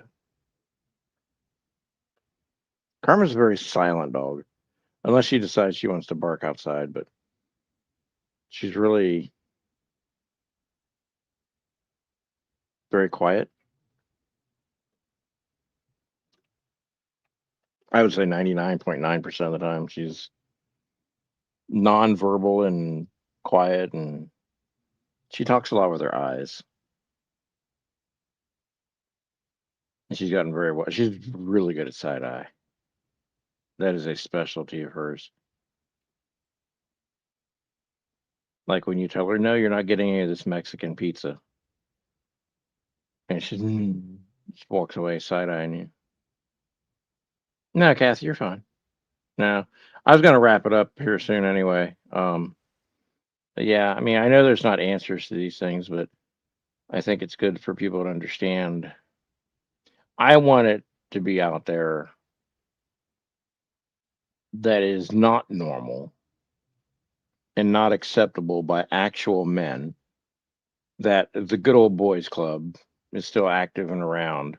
And because your family is prominent in the community, you should automatically be given special treatment and let it slide. No, you said you were getting coffee. Oh, she lied to me. That's it. I'm out. I'm kidding. No, I need to go take my headache pills for prevention. 'Cause I don't want to wake up again like I woke up this morning. But yeah, I know there's these discussions aren't meant to have solutions because solutions are usually impractical. We're not ready as a society to make the hard choices that our children need to protect them and to prevent things from happening again. We're not into prevention much. We're into reaction. Police are reaction forces. They're not protection or prevention forces. You call the police after a crime happens. If you call police thinking a crime's going to happen, they're going to tell you to call back later. So when society enacts the criminal justice system on their behalf, they put their faith into it. And then when it doesn't work for them, society can act alone and has acted alone in many cases where they may not abide by the law because the law has, in their eyes, failed them.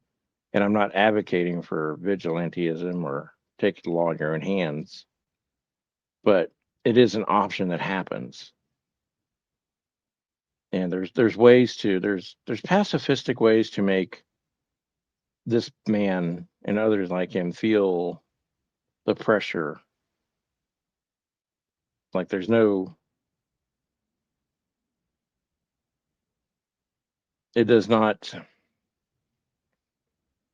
it's feel the pressure that you're not going to be, you know, without eyes and ears, listening and hearing and seeing and knowing what you're doing. You will be known for what you've done. You won't be known for the price that you paid because you didn't really pay a price. But it's well documented that you did these things. And eventually, yeah, unfortunately, he's percentages are in his favor of offending again. Um,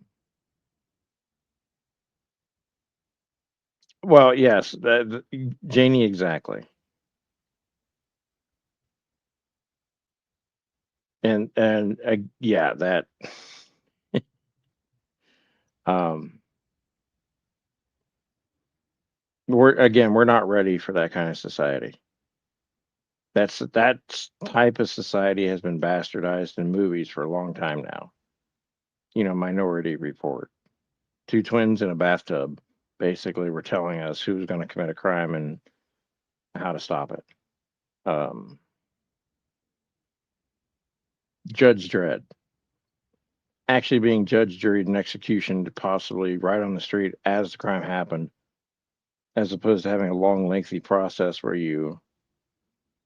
can eventually end up in prison for your life and get a good education and lift weights. It's been bastardized in the media because we're not ready to say, hey, if you commit a felony, we find you guilty of committing a felony, a horrendous crime against another human being, or human beings plural. You've committed this crime. Your punishment was very light, but from now on, because you did commit a crime and you didn't spend any time in jail, there's other things we're going to do.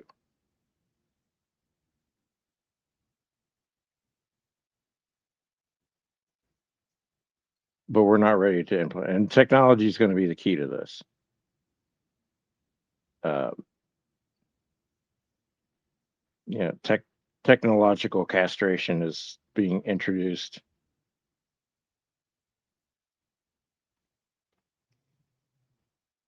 Researched and studied, but civil rights is a big thing. So there's no answers tonight. There probably won't be any answers for the next 50 years. But what I'm saying is when the criminal justice system fails society will find a way to find justice. And the next time that he offends, and rapes a woman, and that woman fights back, and if she hurts or kills him or stops him, or maybe he comes away with less junk than he had when he was born, I want mom and dad to shut up, sit down, bury your child, and hope in the next life you do better. Because after that, you know, it's a failure on all the parts that helped him get scot free, away with this. I mean, he got away with it basically. Even though it was proven he did it, there was no punishment. He's good to go. He'll be in a neighborhood somewhere in Stillwater, Oklahoma, or wherever he decides to move someday. And his name will come up again. But society can and should prevent people like him from becoming nobodies. He should be famous for the wrong reasons. And that might be a violation of his rights, but there's two girls that have been violated and their rights have not been given a second thought. So if you're a man and you think this is normal and okay, do me a favor and don't bother commenting. Um, it's not, never will be, never has been. Um,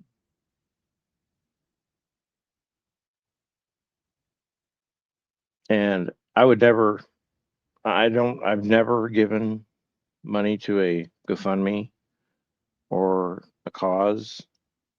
But if one woman ends up getting attacked by him again and she needs a defense fund because she's fought back, I would seriously consider donating. Because the next victim that fights back and stops him from doing what he's obviously programmed to do, I guess, she deserves a lot of support.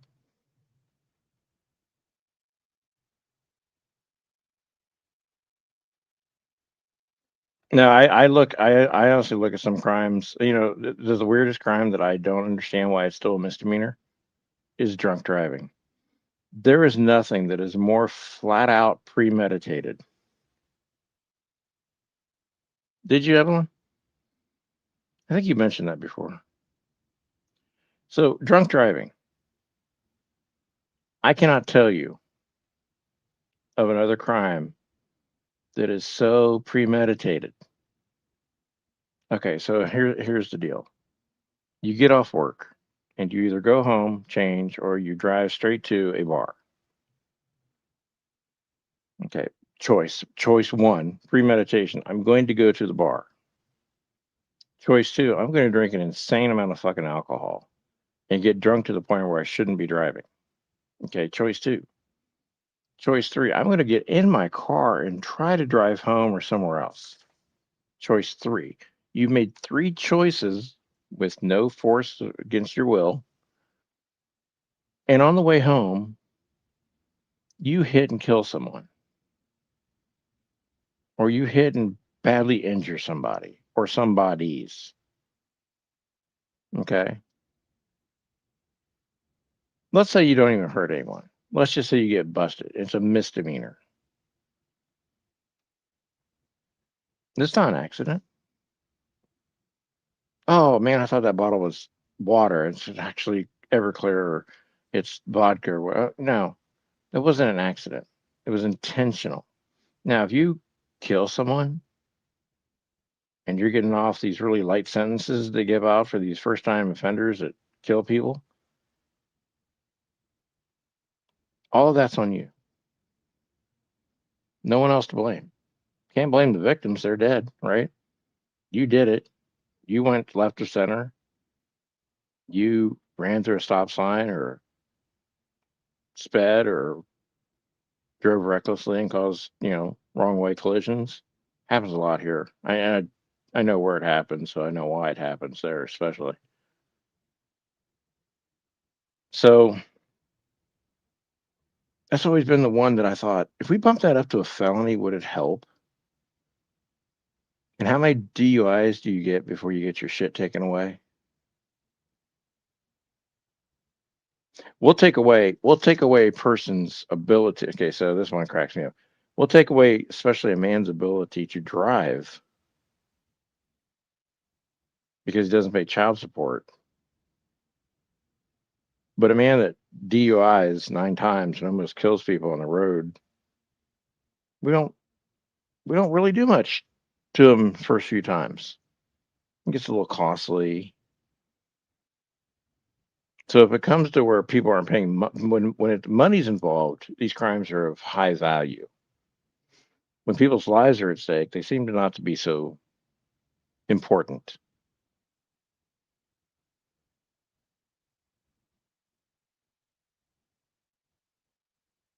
That's where okay, I'm sorry. I couldn't put the names together with what he did. Yeah. He didn't no one fucked with that pool. Jesus Christ. It's a shitty shoddy job.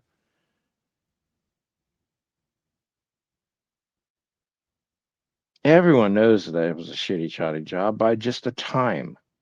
Ask any pool installer.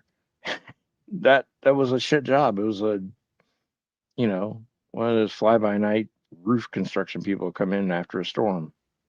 Yeah, we can fix your roof for $400, and it leaks the next time it rains.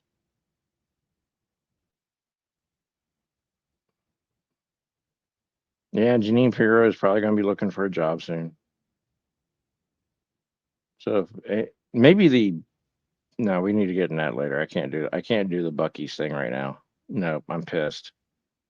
All of you love Bucky's. I got something come up later this week.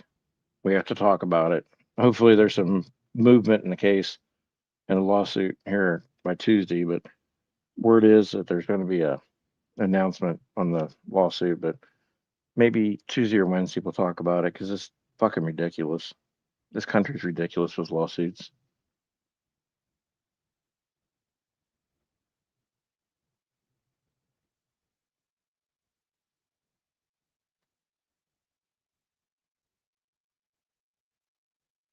Oh, they're suing a. You know where Beaver Creek is? They're suing Beaver's Mini Mart because their beaver looks nothing like, but similar to their beaver. Because I know that when I would go into Beaver Creek and go to the Beaver's Mini Mart, the small little small town store like you would see everywhere USA, that I automatically think, is this Bucky's with the 1,400 gas station pumps and the huge parking lot with all the beef jerky in it? No, no. Bob and the gang down there at Beaver's Mini Mart, family owned business. Their little mascot is a beaver because they're in Beaver Creek, and Bucky's wants to sue them for copyright and trademark infringement. Bucky's does this a lot of places, and that's how Bucky's makes their money.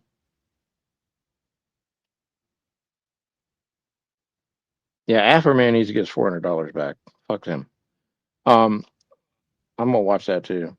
But yes, Bucky's, the large corporation from Texas, is suing a small Ohio mini mart because they're, Jesus, I need off this planet because their beaver looks not like their beaver, and we're comparing beavers in 2026. It's embarrassing to hear this on the news. Because again, a small mini mart versus a 1,400 gas pump, mega mall gas station, you could get confused by that. Fuck off with this shit. Holy crap. Bucky's, do you think if this goes through, even our governor, who's deliriously loving corporate bullshit, he even said they should drop it. And they want to put a second one up here just north of where I'm at. Um, we have beavers in Ohio. We have Beaver Creek, Ohio. We have, well, it's just a rodents in our state. There's a lot of places called beaver. A lot of beaver in Ohio. Just saying. Yeah, I know. If people are like pulling into the mini mart with this four, five parking lot spaces, and they're like, man, I thought this was bigger on TV. People were crowding up the freeway for hours for this. Shit, they don't even have night crawlers in the back. Where's their beef jerky at? They got two varieties. Shit, they had a wall of jerky one day. Yeah, there's Beaver Creek, Beaver Dam. I'll be damned if I'm going to Bucky's now. I was going to go. We were going to sit on the side of the freeway for a half hour trying to get down the exit ramp, but no, not until they drop this lawsuit. Fuck them.